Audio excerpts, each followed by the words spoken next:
Good morning everyone, welcome to the class. आज की class में हम जो टॉपिक डिस्कस करने जा रहे हैं वो है HPPGT 2016 में जो मैथमेटिक्स का पेपर हुआ था उस पेपर का सॉल्यूशन जो है हम डिस्कस करेंगे। क्वेश्चंस को जो है डिटेल में डिस्कस करेंगे। किस क्वेश्चन का क्या आंसर आएगा वो सब कुछ जो है हम आज की इस क्लास में डिस्कस करेंगे। तो शुरू करते हैं हमारे पहले क्वेश्चन से। पहला क्वेश्चन पेपर में हमें गिवन था कि u जो है किसके इक्वल है। If my u is equal to sine inverse x plus 2y plus 3z by x raise to power 8 plus y raise to power 8 plus z raise to power 8।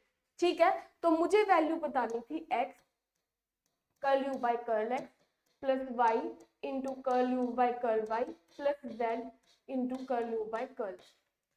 अब कुछ बच्चे जो है इस क्वेश्चन में पूरा डिटेल्ड सॉल्यूशन निकालने जो है बैठ गए होंगे। ठीक है, कि u का पार्शियल डेरिवेटिव x के साथ करो, y के साथ करो और फिर जो है क्या है z के साथ करो। बट इस क्वेश्चन को जो है इस तरीके से अटेम्प्ट नहीं करना था, कंप्लीट कैलकुलेशन जो है इसकी नहीं करनी थी। ये क्वेश्चन जो है हमारा डायरेक्ट आइलर थ्योरम से जो है हो रहा था। कैसे? अब मैं साइन इनवर्स को इधर ले आऊं तो साइन u मेरा किसके इक्वल है, इसमें से x कॉमन निकाल लूं, 1 plus 2y by x plus 3z by x. Similarly नीचे वाली टर्म से मैं x raise to power 8 common निकाल लूं तो 1 plus y by x raise to power 8 plus z by x raise to power 8, यही बनेगा मेरा। ठीक है, तो x रेज टू पावर 8 है और नीचे x है और नीचे x रेज टू पावर 8 है मेरी, तो ये जो है मेरा क्या बनेगा x रेज टू पावर -7। तो ये जो है मेरा क्या बन गया, होमोजीनियस फंक्शन ऑफ डिग्री 7 बन गया। साइन u जो है मेरा क्या हो गया, होमोजीनियस फंक्शन ऑफ डिग्री 7 हो गया।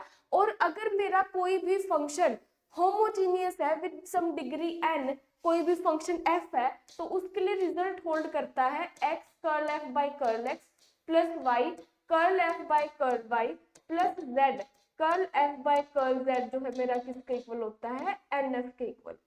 ठीक है, तो यहाँ पे f मेरा क्या है, साइन u होमोजीनियस फंक्शन है, उसको मैं इसके अंदर सब्स्टिट्यूट करूंगी तो x curl by curl x of कितना, sine u plus y curl by curl y of sine u plus z partial derivative of sine u with respect to z। अब degree n यहाँ पे क्या है, degree, और इस homogeneous function की degree क्या है मेरी, -7, तो ये क्या आ गया -7 साइन u। तो अब जब हम इसको आगे सोल्व करेंगे, देखो साइन का डेरिवेटिव क्या होगा,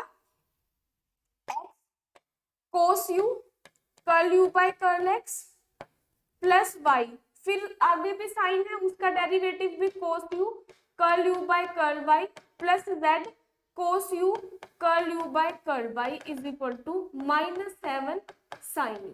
ठीक है, अब ये cos जो है तीनों से कॉमन आ रहा है, जब इस cos को मैं दूसरी साइड लेके जाऊंगी तो ये cos जो है मेरा मल्टीप्लाई में डिवाइड में हो जाएगा, तो cos बाय साइन मेरा क्या हो जाएगा, -7 tan u, और राइट लेफ्ट हैंड साइड पे हमें ये चीज मिल जाएगी और ये जो है किसके इक्वल आ जाएगी, -7 tan u। Reason sine u by tan u, cos u मेरा क्या होता है tan u, तो कौन सा ऑप्शन है जो मुझे -7 tan u दे रहा है, डी ऑप्शन जो है मुझे -7 tan u दे रहा है, तो यहाँ से डी ऑप्शन जो है क्या हो जाएगा, मेरा करेक्ट आंसर हो जाएगा। तो देखो सिर्फ आइलर थ्योरम का यूज करके हमने डायरेक्टली जो है ये क्वेश्चन किया है, कोई भी कंप्लीट कैलकुलेशन जो है इस क्वेश्चन में नहीं किया। नेक्स्ट क्वेश्चन देखो, देखो पेपर जो था, अगर मैं 2016 के पेपर की बात करूं तो अच्छा लेवल था पेपर का, और कंपैरेटिवली डिफिकल्ट क्वेश्चन जो है देखने को थे, लेंथी क्वेश्चन थे जिनके ऊपर कोई भी ट्रिक जो है एप्लीकेबल नहीं हो पा रही थी। मोस्टली क्वेश्चंस जो थे बहुत ही लेंथी जो है जा रहे थे।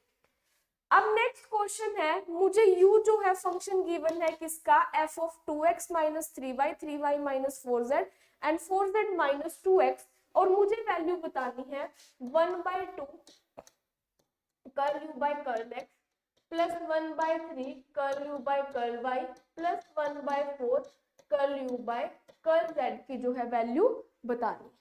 ठीक है, तो आपने क्या करना है, अब इस केस में, इस क्वेश्चन में कोई भी ट्रिक जो है एप्लीकेबल नहीं होगी। इस क्वेश्चन के अंदर आपको क्या करना पड़ेगा, इन तीनों को जो है, इन तीनों को अलग अलग से फाइंड आउट करके इसके अंदर डालनी पड़ेगी। लेकिन मैं निकालूंगी कैसे, अब u जो है मेरा इसके इक्वल है, तो सपोज करो मैं इसको 2x माइनस 3y को क्या मान लू p, 3y माइनस 4z को क्या मान लू q। कंपोजिट फंक्शन का क्वेश्चन था बेसिकली ये, और 4z माइनस 2x को क्या मान लू r। तो यहाँ पे u जो है मेरा किसका फंक्शन बन गया, p q r का। u मेरा किसका फंक्शन बन गया, p q r का। और p q r जो है मेरे, जो मेरे p q r है वो फर्दर किसके फंक्शन आगे, x y z के। p q r जो है मेरे आगे किसके फंक्शन है, x y z के। तो u जो है कंपोजिट फंक्शन बन गया x y z का। तो अब अगर मेरे को u को कहाँ लेके जाना है, u का डेरिवेटिव x से करना है, तो x तक पहुंचने के लिए उसको p q r से होके जाना पड़ेगा। तो curl u by curl x क्या होगा, u का पार्शियल डेरिवेटिव p के साथ और p का x के साथ, u का पार्शियल डेरिवेटिव q के साथ और फिर q का x के साथ, क्योंकि उसको p q r से होके जाना पड़ेगा, वो कंपोजिट फंक्शन है x का u। फिर curl u by curl r, और r का किसके साथ, x। ठीक है, तो अब ध्यान से देखो, value curl u by curl x जो है मेरा क्या है, curl u by curl p तो एज इट इज, क्योंकि मुझे u की वैल्यू नहीं पता क्या, p का x के साथ, p का जब मैंने x के साथ क्या किया तो क्या आया 2, ठीक है। फिर q का x के साथ, q के अंदर x की टर्म ही नहीं है, 0 आ जाएगा। फिर q का r के साथ तो क्या आएगा -2, तो -2 कर्ल u बाय कर्ल बन गया ये मेरा, ठीक है। नेक्स्ट देखो, हम बनाएंगे curl u by curl y। Similarly curl u by curl y मेरा क्या होगा, u का p के साथ और p का फिर आगे y के साथ, u का q के साथ, q का y के साथ, u का r के साथ, r का y के साथ। तो जब हम ये करेंगे तो क्या आएगा, जैसे पहली टर्म मेरी बनेगी -3 curl u by curl p, क्योंकि जब मैं p का y के साथ करूंगी तो -2 आएगा। और नेक्स्ट टर्म बनेगी +3 कर्ल u बाय कितना, कर्ल q, ठीक है। Similarly curl u by curl z जो है मेरा क्या आएगा, जब मैं curl u by curl z करूंगी तो अब यहाँ पे x y z, x की बजाय क्या आ जाएगा, z आ जाएगा। तो पहले में p वाले में z की कोई टर्म नहीं है, 0। दूसरे में क्या है, -4, ठीक है। जब मैंने q का z के साथ किया तो -4 आया, और curl u by curl q तो एज इट इज, फिर +4, ठीक है, और साथ में क्या, curl u by curl r, ठीक है। अब पहली टर्म में देखो, curl u by curl x के साथ यहाँ 1/2 है, और इसमें बाहर 2 है, इसमें दोनों में मल्टीप्लाई के साथ 2 है, तो ये बेसिकली मेरा क्या बनेगा, curl u by curl p minus curl u by curl r, क्योंकि 2 जो है मेरा कैंसिल हो जाएगा। नेक्स्ट देखो, y वाले के साथ 3 है और यहाँ पे 3 है, तो ये कैंसिल होके क्या बनेगा, curl u by curl p plus curl u by curl q। Similarly z वाले के साथ जो है मेरा 4 है और यहाँ पे 4 है, तो ये बनेगा curl u by curl u plus curl u by curl.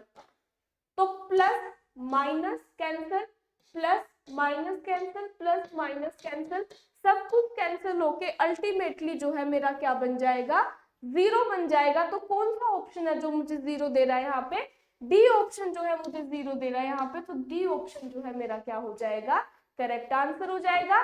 D option will be my correct answer, ठीक है, क्लियर है सबको।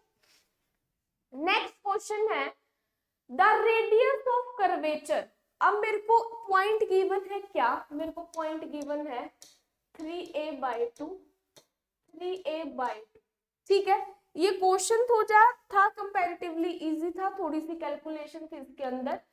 कोई इस कर्व का x³ + y³ = 3axy, इस कर्व का जो है मुझे क्या बताना है, इस कर्व का जो है मुझे रेडियस ऑफ कर्वेचर बताना।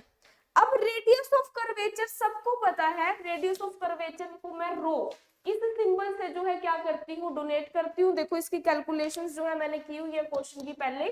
तो ये जो है किसके इक्वल होता है, ये जो है बेसिकली रो मेरा किसके इक्वल होता है, 1 प्लस y1 का स्क्वायर की पावर 3/2 बाय y2 का बाय y2। ठीक है, क्या होता है 1 प्लस y1 का स्क्वायर की पार, इस सारे की पार 3/2 बाय y2। अब y1 क्या है मेरा, dy by dx। I hope symbols जो है आपको सारे जो है क्लियर होंगे। dy बाई dx को हम y1 बोलते हैं और डबल डेरिवेटिव को जो है हम y2 से जो है क्या कर देते हैं, डिनोट कर देते हैं। तो रेडियस ऑफ कर्वेचर के लिए मुझे इस पॉइंट पे और किस पॉइंट पे, किसी पॉइंट सपोज करो एक्स वाई की हम बात करते हैं, तो इसमें मेरे को पॉइंट क्या चाहिए, 3a/2 एंड 3a/2। तो मुझे कुछ नहीं करना, dy बाई dx निकालना है, फिर उसका जो है क्या करना है, डबल डेरिवेटिव करना है। तो देखो जब मैं इसका डबल डेरिवेटिव करूंगी तो ये क्या आएगा, 3x² plus 3y² into dy by dx, जिसको मैं किससे लिख रही हूँ, y1 से। यहाँ पे क्या लगेगा, product rule, 3ax as it is plus y1, साथ में क्या 3a1। ठीक है, अब इसमें और इसमें देखो y1 जो है मेरा क्या आ रहा है, कॉमन आ रहा है, तो इसको इधर ले जाओ, y1 कॉमन निकाला तो 3y² माइनस 3ax, और यहाँ पे क्या है 3ay माइनस 3x²। ठीक है, यही है, और सब में जो है 3 जो है कॉमन आ रहा है बेसिकली, तो 3 जो है मेरा क्या हो जाएगा, कैंसिल आउट हो जाएगा। तो यहाँ से y1 जो है मेरा क्या आ जाएगा, ay माइनस x² बाय कितना, y² माइनस ax। ये मेरी वैल्यू आ गई किसकी, y1 की। लेकिन मुझे y1 किस पॉइंट पे चाहिए, 3a/2 3a/2। तो y1 eight point 3a/2 3a/2 क्या होगा मेरा, y1 eight point 3a/2 3a/2 डाल दो इसके अंदर, तो y into 3a/2 that is 3a² minus x की वैल्यू कितनी है, x² that is 9a²/4 divide by कितना, y² that is 9a²/4 minus ax that is 3a²/2। तो ये मेरा y1 आ गया, यस और नो। फिर हम जो है इसका फर्दर डेरिवेटिव करेंगे, और फिर से डेरिवेटिव करने पे देखो मैं आपको y2 की जो है मैंने वैल्यू कैलकुलेट की हुई है, सिर्फ आपको इसका सेकंड डेरिवेटिव करना है। तो फर्दर डेरिवेटिव करने पे y2 जो है मेरा क्या आ रहा है, माइनस 32/3a। जब मैं डेरिवेटिव की वैल्यू डाल दूंगी एट पॉइंट 3a/2 तो वो क्या होती है, माइनस 32/a। और अब ये दोनों वैल्यू जो मैंने निकाली है, जब मैं इस फॉर्मूला में जो है क्या करूंगी, सब्स्टिट्यूट करूंगी। अब मुझे क्या करना है, इन दोनों वैल्यूज को जो है इस फॉर्मूला में क्या करना है, सब्स्टिट्यूट करना है। तो अब ध्यान से देखो, ये जो है कैंसिल होके मेरा क्या आ रहा है, y1 मेरा बेसिकली क्या आ रहा है, देखो इसको आगे सोल्व करें, 3a²/2 3a²/2 9a²/4 9a²/4। अगर इसमें से मैं माइनस कॉमन निकाल लूं तो ये भी 3a²/2 माइनस 9a²/4 बन जाएगा। तो लेकिन जो टर्म न्यूमरेटर में है वही डिनोमिनेटर में कैंसिल होकर ये मेरा क्या बन जाएगा, -1। तो y1 जो है मेरा इस पॉइंट पे क्या बन रहा है, -1। तो रो की वैल्यू क्या होगी, 1 प्लस -1 का स्क्वायर, इसकी पार कितनी 3/2 बाय 32/3। ठीक है, 32/3 जो है इसकी वैल्यू आएगी, ये देखो यहाँ पे। ठीक है, तो ये मेरा बेसिकली क्या बन गया, -1 का स्क्वायर 1, तो ये क्या बन गया 2 की पावर 3/2 इंटू 3a बाय कितना 32। तो ये मेरा क्या बन गया, 3a को ऊपर ले लो और 32 को इसके साथ सोल्व करने की कोशिश करो, तो ये 2 की पावर 32 बेसिकली क्या होता है 2 रेज़ टू पावर क्या बनता है मेरा 32, 2 रेज टू पावर 2 2 जा 4 2 जा 8 2 जा 16, हाँ 2 रेज टू पावर 5 और ये 3/2 था तो -3/2, तो ये क्या आ गया 3a इंटू 8/√2। तो कौन सा ऑप्शन है जो मुझे 3a/8/√2 दे रहा है, यहाँ पे डी ऑप्शन जो है मुझे ये वैल्यू दे रहा है, तो यहाँ से डी ऑप्शन जो है मेरा क्या आ जाएगा, करेक्ट आंसर आ जाएगा। D option will be my correct answer. ठीक है, क्लियर है सबको। नेक्स्ट देखो, नेक्स्ट क्वेश्चन है the area of the cardioid. मुझे क्या है, एक कार्डियोइड का जो है बेसिकली क्या बताना है, एरिया। अब कार्डियोइड जो है मेरे दो टाइप के होते हैं, एक होता है r is equal to a 1 minus cos theta, और एक कार्डियोइड जो है मेरा क्या होता है r is equal to a 1 plus cos theta. अब मुझे यहाँ पे माइनस वाला गिवन है, माइनस वाले का जो है फिगर कैसे बनेगा, इस तरीके से,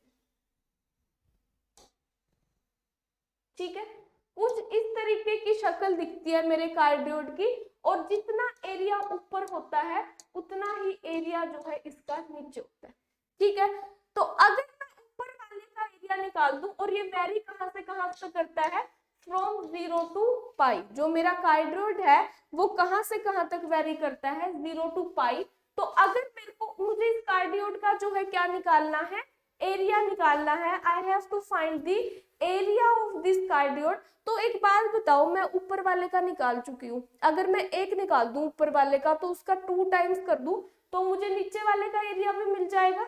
तो ऊपर वाले का एरिया का 2 टाइम्स। अब ऊपर वाला एरिया कैसे होगा, इंटीग्रेशन कितना, 0 टू पाई, और ऊपर वाले का एरिया क्या होगा 1/2 r स्क्वायर डी थीटा।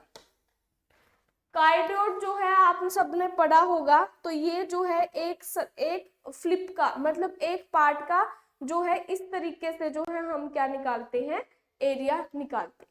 ठीक है, तो अब एक चीज ध्यान से देखो, अब इसका एरिया निकाल के इसका 2 टाइम्स करना है, तो ये हो गया, तो 0 से पाई, r की वैल्यू मुझे पता है a1 माइनस कोस थीटा, तो a square 1 minus cos theta का होल स्क्वायर डी थीटा। तो अगर मैंने जो ये एरिया निकाल दिया तो ये एरिया जो है मेरे क्या हो जाएगा, कार्डियोइड का एरिया हो जाएगा। ठीक है, तो अब ध्यान से देखो, 1 minus cos theta, 1 minus cos theta होता है 2 साइन स्क्वायर थीटा बाई 2, और साइन स्क्वायर का स्क्वायर है तो ये क्या आ जाएगा, 2 का स्क्वायर बाहर 4 आएगा, ए स्क्वायर कांस्टेंट है बाहर, इंटीग्रेशन 0 से कितना, इंटीग्रेशन 0 टू पाई, और साइन स्क्वायर साइन की power 4 theta by 2 D theta. Basically इसका जो है मुझे क्या करना है, इंटीग्रेशन करना।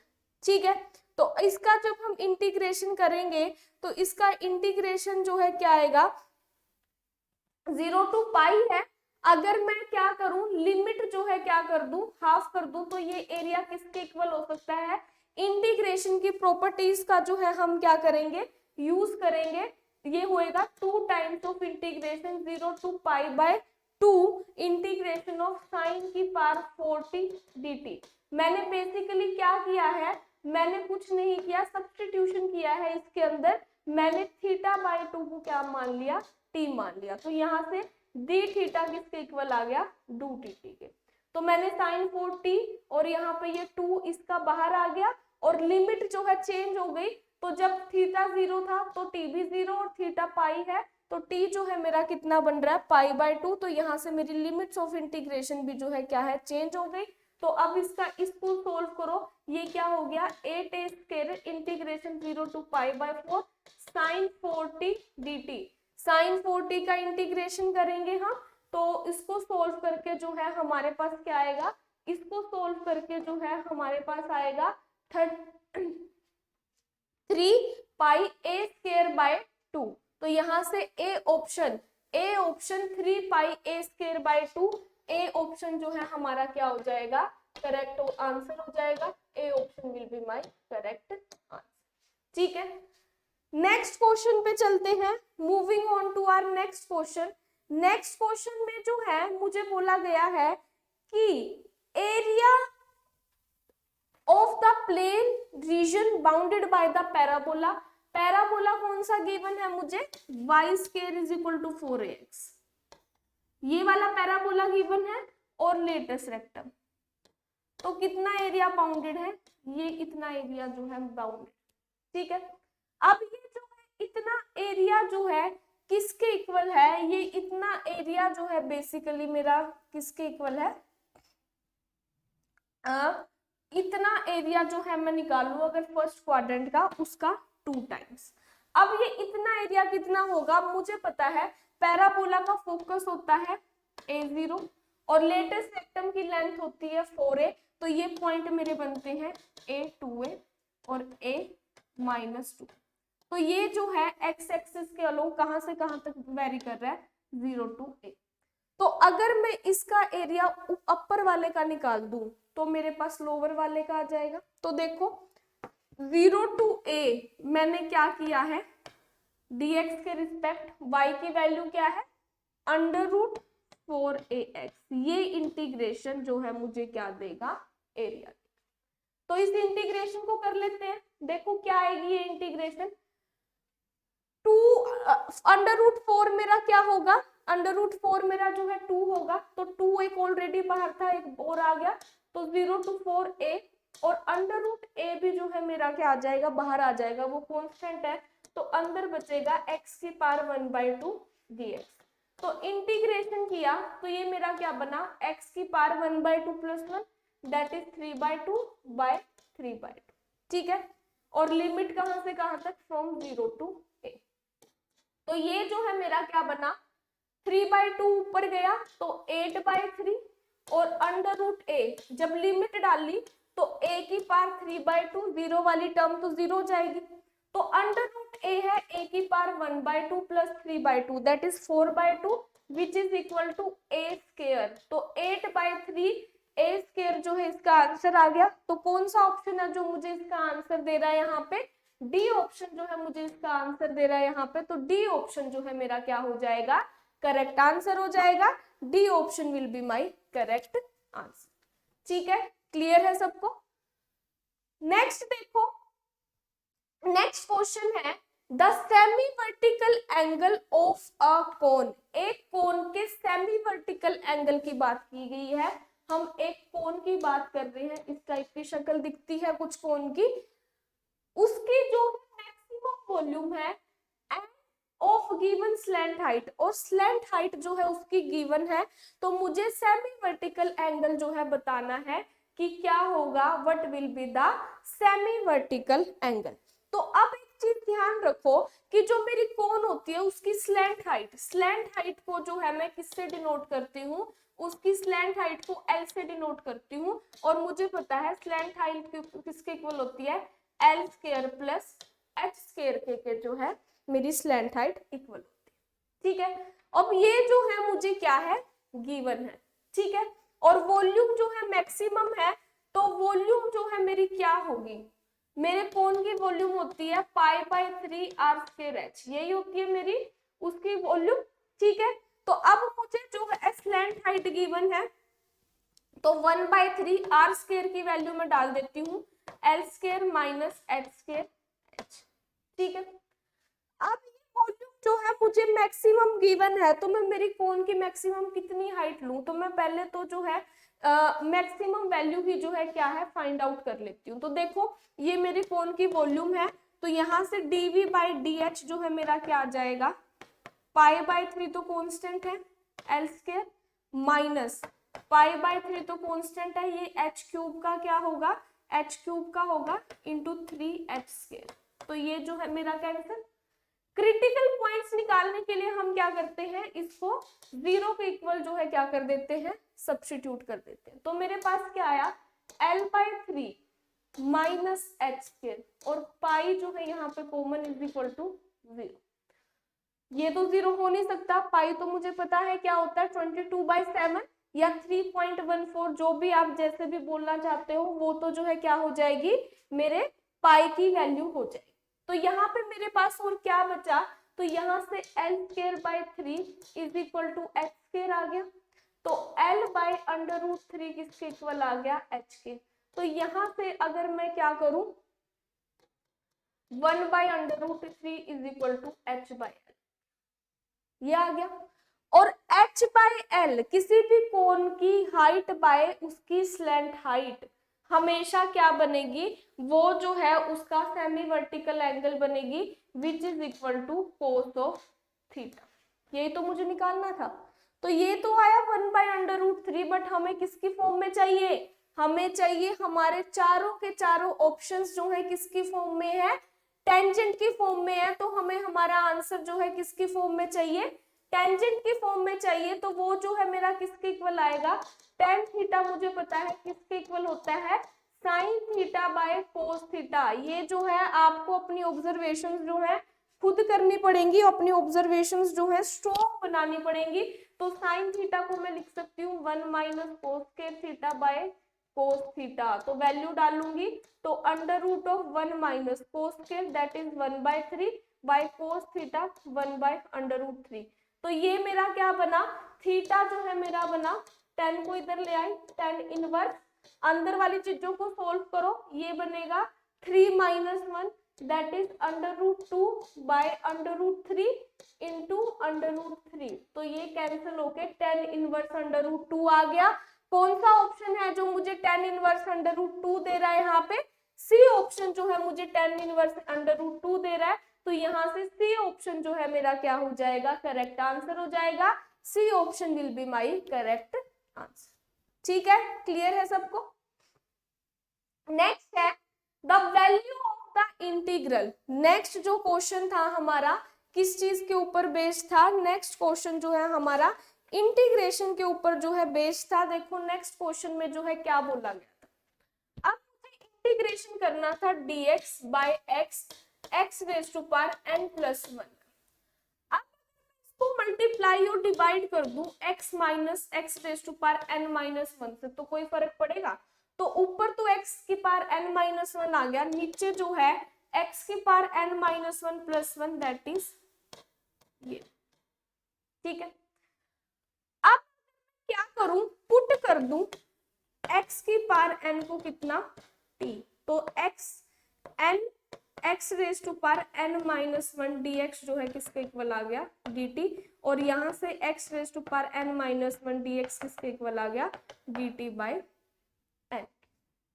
ठीक है, वैल्यू इसके अंदर डाली तो 1/n तो कांस्टेंट था बाहर, ये ऊपर क्या बच गया dt, और नीचे इसको डाला है t और इसको डाला है t+। ठीक है, क्लियर है सबको। अब मेरे को बेसिकली 1/n तो कांस्टेंट है, 1/t t+1 का इंटीग्रेशन करना है। तो मैं इसको लिख सकती हूँ a/t, पार्शियल फ्रैक्शन अप्लाई कर रही हूँ b/t+। ठीक है, पार्शियल फ्रैक्शन से जो है मैं मेरे a और b की, पार्शियल फ्रैक्शन से मुझे क्या करना है, बेसिकली पार्शियल फ्रैक्शन से जो है मैं मेरे a और b की जो है वैल्यू निकाल लूंगी। तो अब देखो ये मेरा क्या बनेगा, 1 is equal to a t+1 plus bt। ठीक है, तो जब t-1 है तो b मेरा ये वाली टर्म 0 हो जाएगी, तो b मेरा क्या हो जाएगा -1, और जब b 0 है तो a जो है मेरा क्या हो जाएगा 1, तो a की वैल्यू 1 आई है और b की -1। तो बेसिकली इसको इसका ये जो है कैसे बनेगा, 1/n किसके इक्वल होगा, a की वैल्यू 1 आई है तो 1/t dt, और b की वैल्यू -1 आई है तो -1/t+1 dt। तो ये मेरा क्या बन गया log t। ठीक है, और माइनस log t+1, और साथ में इंटीग्रेशन में कोई कांस्टेंट जो है c आता ही आता है, इंटीग्रेशन में जो है क्या है मेरा कांस्टेंट जो है क्या है रहेगा ही। ठीक है, क्लियर है। तो अब जो है आगे इसको सोल्व करेंगे, तो आगे सोल्व करके जो है क्या बनेगा ये मेरा, देखो आगे जो है फर्दर इसको सोल्व करेंगे तो log m minus log n, तो ये बन जाएगा log t divide by log t+1। तो t की वैल्यू क्या है x raise to power n by x raise to power n plus 1। तो कौन सा ऑप्शन है जो ये चीज मुझे दे रहा है? ए ऑप्शन जो है मुझे ये चीज दे रहा है। तो यहाँ से ए ऑप्शन जो है क्या हो जाएगा, मेरा करेक्ट आंसर हो जाएगा। A option will be my correct answer. ठीक है, क्लियर है। नेक्स्ट क्वेश्चन देखो, नेक्स्ट क्वेश्चन जो है बहुत ही ज्यादा जो है इस इंटीग्रेशन की कैलकुलेशन लेंथी थी, क्योंकि ये जो है ना एक डेफिनेट इंटीग्रेशन था। कोई मतलब ऐसा नहीं था कि इनडेफिनेट है। इनडेफिनेट को हम बाय ऑप्शन भी देख लेते हैं कि कौन सा ऑप्शन जो है इसको सेटिस्फाई कर रहा है, बट ये जो था इनडेफिनेट था। डेफिनेट वैल्यूज जो है इसके आंसर आ रहे थे, तो इसकी जो है पूरी कैलकुलेशंस जो है हमने करनी पड़नी थी। तो देखो कैसे थी, देखो मैं आपको बता देती हूँ कैलकुलेशन। आई जो है मेरा क्या है, इंटीग्रेशन 0 टू पाई बाय 6, ठीक है, कोस 6 3 theta sine square 6 theta D theta, ये जो है मेरा क्या है आई। अब अगर मैं डेफिनेट इंटीग्रल की प्रॉपर्टी लगाऊं तो आई जो है मेरा किसके इक्वल होगा, इंटीग्रेशन 0 टू पाई बाय 6 कोस 6 3। अगर ये पाई बाय 6 जो है, ये पाई बाय 6 थीटा को मैं इस पाई बाय 6 में से माइनस कर दूं तो भी मेरी वैल्यू जो है क्या रहेंगी, सेम रहेंगी, कोई भी चेंज जो है नहीं आएगा। Sine square 6 pi by 6 minus theta D theta, ये भी जो है मेरा क्या रहेगा, आई रहेगा। तो ये जो है बेसिकली क्या बनेगा, 3 2 जा 6, तो पाई बाय 2 माइनस थीटा क्या बनेगा, ये मेरा साइन बन जाएगा। यस और नो, ये मेरा क्या बन जाएगा, इंटीग्रेशन 0 से पाई बाय 6 साइन 6 कितना थीटा, और ये 3 मल्टीप्लाई होगा साइन 6 3 थीटा। यस और नो, और दूसरा क्या बनेगा, ये 6 से 6 कैंसिल, तो ये पाई माइनस है, पाई पे एंगल चेंज नहीं होता, sine square 6 theta D theta. तो एक आई की वैल्यू ये है और एक आई की वैल्यू क्या है मेरी, ये है। तो आप जब इन दोनों को ऐड करेंगे तो इन दोनों को ऐड करके लेफ्ट हैंड साइड तो मेरी क्या बनेगी 2i, और राइट हैंड साइड देखो क्या बनेगी, राइट हैंड साइड देखो बनेगी इंटीग्रेशन 0 टू पाई बाय 6। अब इन दोनों में क्या है, साइन स्क्वायर 6 थीटा जो है मेरा क्या है, कॉमन है। साइन स्क्वायर 6 थीटा जो है मेरा कॉमन है, तो अंदर बचेगा कोस लिख लो पहले, कोस 6 3 थीटा प्लस साइन 6 3 थीटा, और साथ में क्या है बाहर sine square 6 theta D theta. ठीक है, अब अगर मैं इसको लिख लूं, 6 को लिख सकती हूँ ए स्क्वायर का क्यूब प्लस बी स्क्वायर का,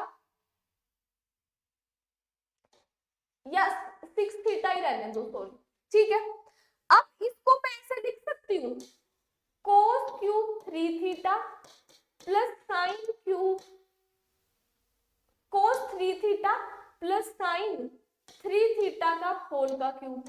तो जब मैं होल का क्यूब करूंगी तो ये, हाँ स्क्वायर का कर दो, तो होल का जब मैं क्यूब करूंगी तो कोस 3 थीटा मिले क्यूब 6 थीटा मिलेगा, साइन क्यूब 6 थीटा साइन की पावर 6 3 थीटा मिलेगा। लेकिन हमारे पास कुछ टर्म जो है एक्स्ट्रा भी आएगी, और वो टर्म एक्स्ट्रा क्या आएगी, देखो मुझे पता है a प्लस बी का होल क्यूब क्या होता है, a cube plus b cube plus 3ab into a plus b, ठीक है। तो जब मैं sine square 3 theta plus cos square 3 theta का क्यूब करूंगी तो एक टर्म तो बनेगी कोस 6 थीटा साइन 6 थीटा, ये तो ऑलरेडी है ही, लेकिन एक टर्म एक्स्ट्रा बनेगी, वो क्या बनेगी 3ab, that is 3 sine square theta cos square theta और इनका प्लस, तो sine square theta plus cos square theta तो 1 हो जाएगा, तो कोई खास फर्क पड़ेगा नहीं। देखो बहुत लंबी कैलकुलेशन थी इस क्वेश्चन में, बहुत सारे स्टेप्स जो है क्या है यूज हो रहे थे, ठीक है। ये बन गया मेरा, ठीक है। तो यहां से देखो अब sign square 3 theta cos square theta ये भी मेरा 1 बन जाएगा, और 1 का क्यूब क्या होगा 1, तो ये मेरा क्या बनेगा 1 माइनस, अब मैं क्या करूं इसकी 2 से 4 से मल्टीप्लाई डिवाइड कर दूं, तो बाहर 3/4 आ गया, और इस 4 को अंदर लेके चलेगी तो 2 साइन थीटा कोस थीटा का स्क्वायर, तो ये बेसिकली मेरा जो है ये 3 थीटा था वैसे, तो एंगल डबल हो जाएगा, तो ये मेरा बन गया साइन स्क्वायर 6 थीटा। और बाहर एक साइन स्क्वायर 6 थीटा ऑलरेडी पड़ा है और इन सब का इंटीग्रेशन है with respect to d theta. ठीक है, ये इसको जो है क्वेश्चन को जो है मैंने सिंप्लीफाई कर लिया है, बाहर ऑलरेडी जो है एक पड़ा था मेरा, तो अब कुछ नहीं करना, साइन स्क्वायर 6 थीटा माइनस 3/4, ये क्या बन गया साइन 4 6 थीटा डी थीटा, तो दोनों को जो है अलग अलग से इंटीग्रेशन कर लो।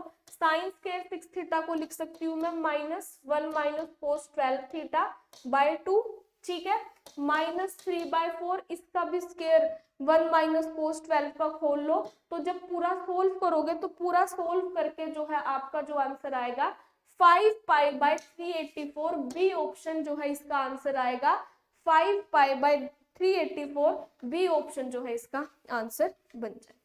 ठीक है, moving on to our next question. देखो नेक्स्ट क्वेश्चन में है डबल इंटीग्रेशन बताना है, तो कुछ नहीं करना, क्या करो एक की लिमिट ले लो और एक को वेरिएबल मान लो। तो कैसे करो, एक्स वाई डी वाई को पहले कर लेते हैं फिर डी एक्स को करेंगे, डबल इंटीग्रेशन करना है। तो y की लिमिट x की फॉर्म में ले लो, मुझे गिवन है पॉजिटिव क्वाड्रेंट, तो पॉजिटिव क्वाड्रेंट में x वेरी करेगा 0 to 1 और y की लिमिट वेरिएबल लेनी है, तो y कहां से वेरी करेगा 0 से 1 माइनस x। तो इसका इंटीग्रेशन किया तो क्या आया, इंटीग्रेशन 0 to 1, पहला इंटीग्रेशन किया, x तो बाहर ही है, जब हम डबल इंटीग्रेशन करते हैं तो जब y के रिस्पेक्ट में करेंगे तो x को कांस्टेंट मान के चलेंगे, तो y²/2 लिमिट कहां से कहां तक 0 से 1 माइनस x dx। तो ये मेरा क्या बन गया, इंटीग्रेशन 0 to 1, अंदर क्या बचा, इसको सोल्व करो x और ये कहा है 1 पावर, तो ये क्या बनेगा 1 माइनस x का स्क्वायर बाय 2। ठीक है, 0 डालने से तो कोई फर्क नहीं पड़ेगा। तो जब मैं इसको सोल्व करूंगी तो ये x/2 है बाहर, अंदर क्या बन रहा है plus x 1 + x² minus 2x with respect to dx। तो इसको मैं अंदर लेगी तो ये क्या बना x/2 plus x³/2 minus 2x²/2। Integration करो क्या बनेगा, x²/2 2 जा 4 प्लस x⁴/8 माइनस कितना x³/3, कहां से कहां तक 0 to 1, तो 1/4 प्लस 1/8 माइनस 1/3, तो सोल्व करके जो है इसको क्या आ गया 1/24, डी ऑप्शन जो 1/24, डी ऑप्शन जो है मेरा क्या हो जाएगा, करेक्ट आंसर हो जाएगा, D option will be my correct answer. ठीक है, क्लियर है सबको। नेक्स्ट देखो आगे चलते हैं नेक्स्ट क्वेश्चन पे। नेक्स्ट क्वेश्चन पे है गिवन है मुझे the equation of plane passing through point 1 -2 4। कुछ नहीं करना था इस इक्वेशन में, बिल्कुल भी कुछ नहीं करना था। ये कुछ एक क्वेश्चन थे ऐसे जिन पे जो है हमारी शॉर्ट ट्रिक जो है अप्लाई हो रही थी। तो अब जो मेरा प्लेन है, मेरा प्लेन पास कर रहा है पॉइंट -1 to 4 से, तो देख लो कि कौन सा ऑप्शन जो है इसको सेटिस्फाई कर रहा है। जो भी प्लेन जिस भी प्लेन का वो पासिंग पॉइंट होगा वो इसको सेटिस्फाई करेगा। तो पहला देखो 2 -2 3 2 जा 6 और 5 4 जा 20 प्लस 16, तो ये क्या बना -22 plus 22 which is equal to 0। बाकी और कोई ऑप्शन जो है इसको सेटिस्फाई नहीं कर रहा है, सिर्फ ए ही ऑप्शन इसको सेटिस्फाई कर रहा है। तो यहाँ से ए ऑप्शन सीधे सीधे ए ऑप्शन जो है मेरा क्या आ गया, आंसर आ गया, A option will be my correct answer. ठीक है, नेक्स्ट है the coordinate of a point where the line joining the points. अब जो मेरी लाइन जो है किस पॉइंट्स को ज्वाइन कर रही है, 2 -3 1 and 3 -4 -5 cuts the plane is. अब ध्यान से देखो, अब इन दोनों पॉइंट्स को ज्वाइन करके एक लाइन बन रही है। 3D ज्योमेट्री का क्वेश्चन है ये, 12th क्लास का क्वेश्चन है। दो पॉइंट्स को ज्वाइन करके जो है मेरी क्या है एक लाइन बन रही है, तो वो क्या है 2 -3 1 एंड दूसरा पॉइंट क्या है 3 -4 -5। ये जो है दो पॉइंट्स है जिनको ज्वाइन करके मेरी लाइन बन रही है। तो इसके डायरेक्शन रेशियोज क्या होंगे, this minus this, that is 2। 2 में से 3 को जो है मैंने माइनस किया, या इससे ये माइनस कर लो, 3 माइनस 1 1, -4 प्लस 3 -1 एंड -5 -6, ये हो गए डायरेक्शन रेशियो। और लाइन जो है इस पॉइंट से पास कर रही है, तो लाइन की इक्वेशन क्या होगी, बेसिकली लाइन की इक्वेशन बनेगी x - 2/1 is equal to y plus 3/-1 is equal to z - 1/-6 which is equal to k। किसी कांस्टेंट k के इक्वल ले लिया, तो यहां से x की वैल्यू मेरी क्या आ गई, x जो है मेरा आ गया k प्लस 2, y जो है मेरा क्या आ गया -k -3, और z मेरा क्या आ गया -6k प्लस 1। ये आ गया, यस और नो। और जो ये तीनों पॉइंट है मेरे, ये मेरी इस प्लेन को जो है, इस प्लेन को कट कर रही है लाइन। तो ये जो पॉइंट है लाइन का, इस पॉइंट को जो इस प्लेन की इक्वेशन को जो है सेटिस्फाई करेगा।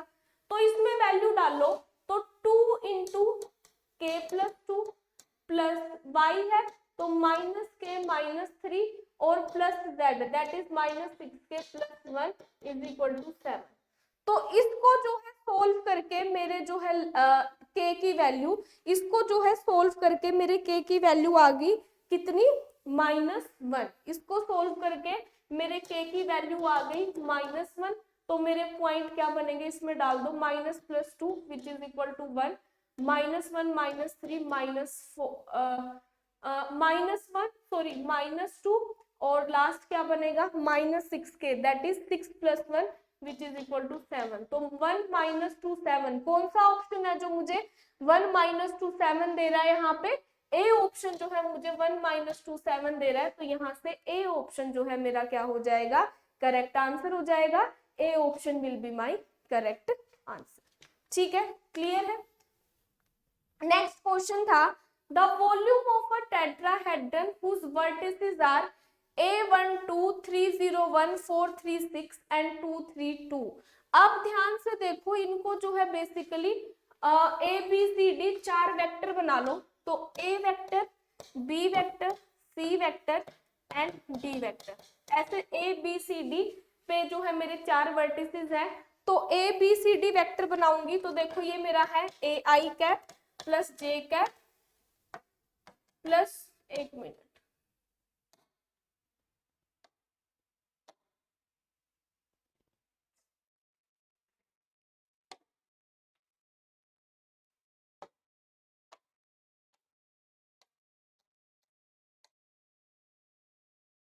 ठीक है, जे कैप प्लस के कैप। देखो ये ऐसे जो है वर्टिसेस होंगे, मैं आपको लिख देती हूँ, 3i कैप -0 कैप प्लस के कैप।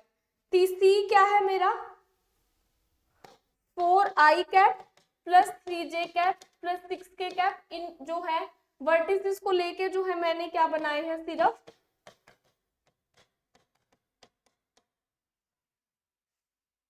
वेक्टर। अब यहाँ पे देखो, जो मेरा ए बी है वो किसके इक्वल होगा, b - a के। ए सी जो है मेरा किसके इक्वल होगा, c - a के। और ए डी जो है मेरा किसके इक्वल होगा, d - a। तो जब मैंने इनमें से इनको माइनस किया, तो मेरा क्या आया, माइनस करके 3 - a i कैप, ठीक है, -j कैप -k कैप। ए सी मेरा बना 4 - a i कैप। देखो आपने खुद ने भी जो है कैलकुलेशन ट्राई करनी है, मैंने ऑलरेडी जो है एक बार सारी कैलकुलेशन की हुई है, तो इसलिए जो है मैं डायरेक्ट जो है कैलकुलेशन लिख रही हूँ, +2j cap plus 0k cap. ठीक है, अब मुझे निकालनी क्या है, वॉल्यूम निकालनी है टेट्राहेड्रन की। तो मेरे टेट्राहेड्रन की जो वॉल्यूम है वो किसके इक्वल होती है, volume is equal to 1/a triple product of A B into A C into A D. और वो किसके इक्वल होगा, इनका डिटरमिनेंट निकाल। ठीक है, तो डिटरमिनेंट जो है इनका क्या आएगा, इनका डिटरमिनेंट जो है बेसिकली आएगा, मैट्रिसेस बना लो, 3 माइनस ए -1 ठीक है। 4 माइनस ए साथ में क्या आएगा 2 4 और 2 माइनस ए 2 0। तो आपने कुछ नहीं करना, आपने जो है ये डिटर्मिनेंट जो है क्या करना है फाइंड आउट करना है। और ये डिटर्मिनेंट फाइंड आउट होने पे जो है मेरा आंसर आ रहा है 6 माइनस 2a। तो चेक करना 6 माइनस 2a, बी ऑप्शन जो है आपका आंसर आएगा। ठीक है, क्लियर है सबको? आई होप सबको क्लियर होगा। किसी भी बच्चे को कोई भी डाउट है तो आप नीचे कमेंट करके जो है कमेंट सेक्शन से जो है पूछ सकते हैं। नेक्स्ट क्वेश्चन देखो, नेक्स्ट क्वेश्चन जो था बहुत ही इजी था। नेक्स्ट क्वेश्चन में जो है मुझे सेंटर बताना था। तो अब यहां से देखो, ध्यान से देखो, स्फीयर सेंटर होता है मेरे स्फीयर का -u -v एंड -w। तो यहां से u मेरा आ रहा है -1, v मेरा आ रहा है 2 और w जो आ रहा है मेरा 3। तो जब मैं इनका माइनस करूंगी तो ये बनेगा 1 -2 -3। ठीक है, क्या बनेगा? नहीं, w जो है मेरा आ रहा है -3, तो 1 -2 +3। तो कौन सा ऑप्शन है? देखो मुझे इसमें रेडियस निकालने की जरूरत ही नहीं थी क्योंकि सिर्फ ए ऑप्शन ही ऐसा था जो मुझे सेंटर दे रहा था 1 -2 +3, बाकी सब में -3 था। तो सीधे सीधे ए ऑप्शन जो है डायरेक्टली जो है ए ऑप्शन जो है मेरा क्या है करेक्ट आंसर बन रहा था। इसमें जो है कुछ भी एक्स्ट्रा करने की जरूरत नहीं थी इस क्वेश्चन। ठीक है, क्लियर है सबको? आगे बढ़ते हैं। देखो, the equation of tangent plane to the central conchoid at the point 1 1 0। अब ध्यान से देखो, जो मेरा प्लेन है उसके टेंजेंट की इक्वेशन हमेशा कैसे बनती है? किसी पॉइंट x1 y1 z1 पे अगर उसके x स्क्वायर को मैं रिप्लेस कर दूं x1 से, y स्क्वायर को रिप्लेस कर दूं y1 से, z स्क्वायर को रिप्लेस कर दूं z1 से। ये जो है शॉर्ट ट्रिक होती है किसी भी कोनिक किसी भी कर्व की जो है टेंजेंट निकालने की। तो इसकी टेंजेंट बेसिकली क्या होगी? 3x x1 -5 y1 plus z1 plus 2 = 0। लेकिन मुझे पॉइंट गिवन है कि जो मुझे टेंजेंट है वो किस पॉइंट पे निकालनी है? 1 1 0 पे। तो ये पॉइंट इसमें डाल दो। तो ये जब 1 डाला तो 3x -5y ये 0 हो गया, तो +2 = 0। तो कौन सा ऑप्शन है जो मुझे आंसर दे रहा है?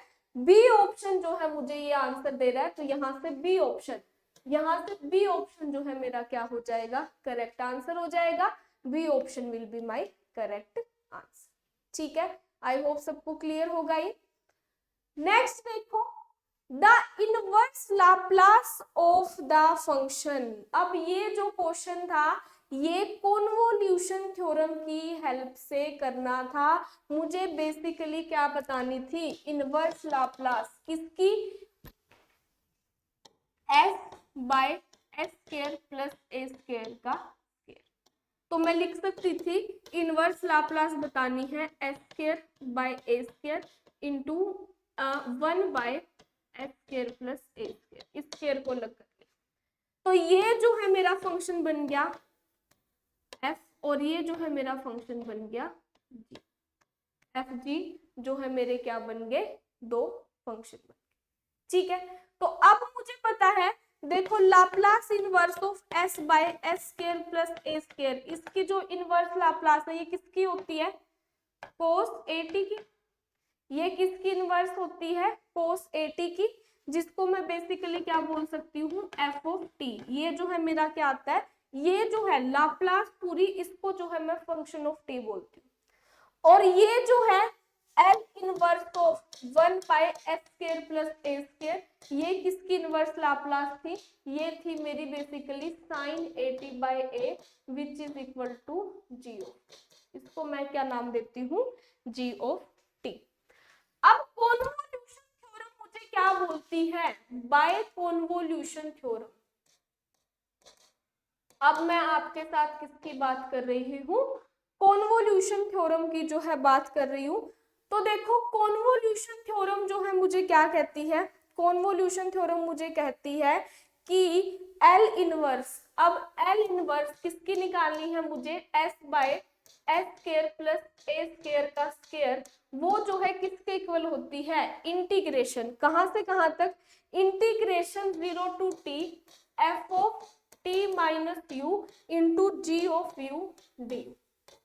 ठीक है, तो integration 0 to T F of T कितना है, cos A T, that is cos क्या,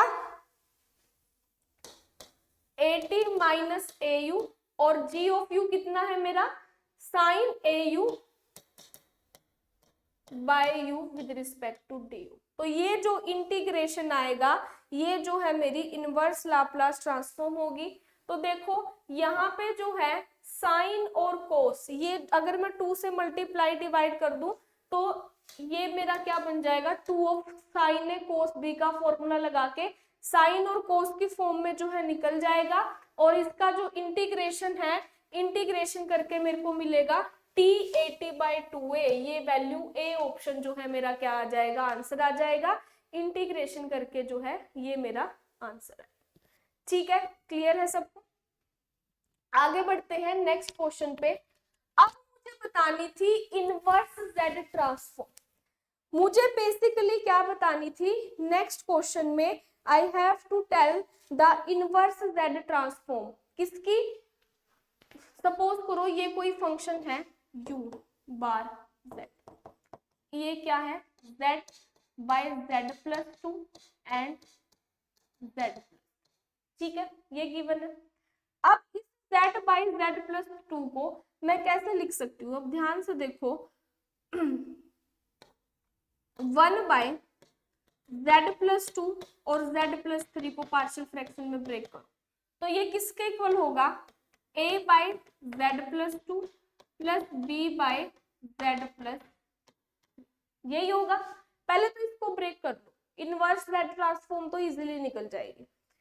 अब जो है ये क्या बना मेरा, ये मेरा बना 1 is equal to z plus 3a plus b z plus 2। तो जब z मेरा कितना है -3, तो ये वाली टर्म 0 हो जाएगी और ये बनेगी -3 प्लस 2 दैट इज b। तो b की वैल्यू मेरी क्या आ गई, -1। और जब ये वाली टर्म मेरी -2 है तो यहाँ से मेरे a की वैल्यू क्या आ गई, 1।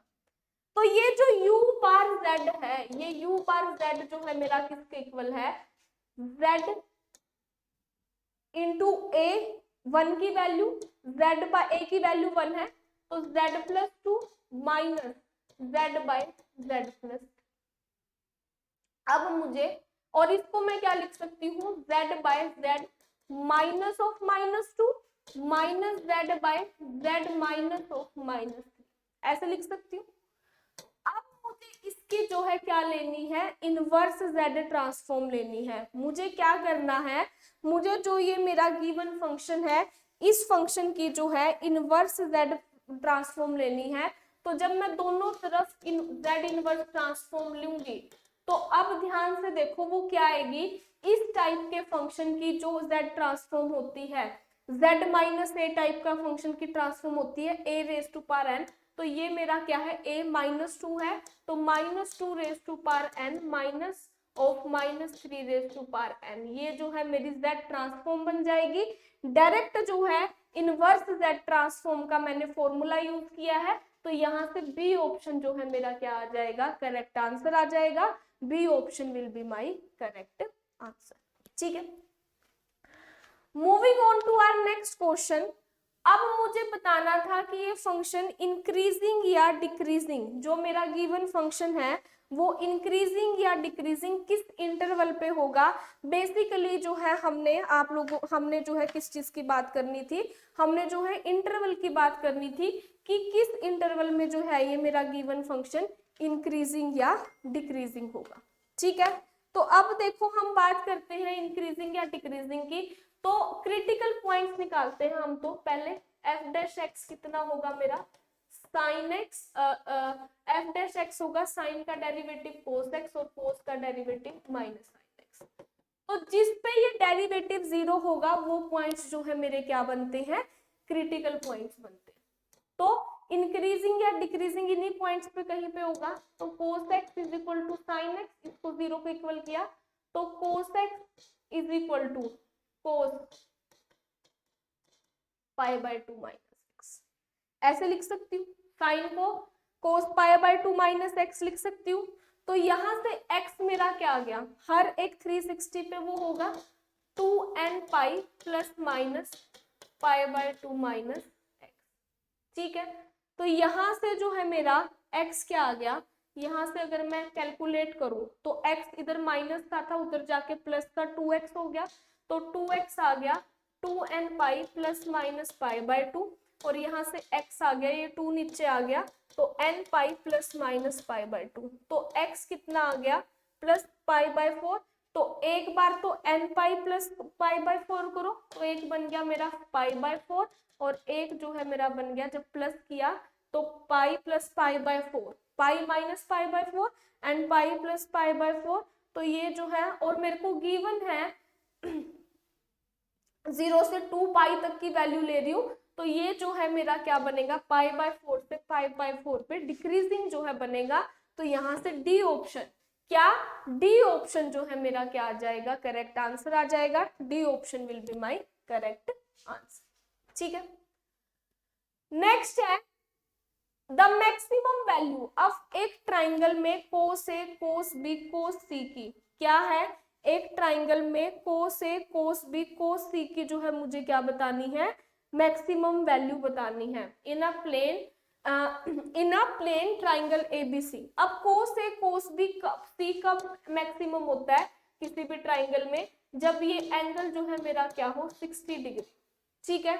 और हम सबको पता है कि cos डिग्री 60 डिग्री की वैल्यू क्या होती है 1/2, जब तीनों एंगल 60 60 60 पे होंगे तो मैक्सिमम वैल्यू आएगी। तो cos 60 1/2 1/2 1/2 which is equal to 1/8, तो मैक्सिमम वैल्यू जो है मेरी क्या आएगी 1/8। तो डी ऑप्शन जो है मेरा क्या हो जाएगा, यहाँ से करेक्ट आंसर हो जाएगा। D option will be my correct answer, ठीक है, क्लियर है।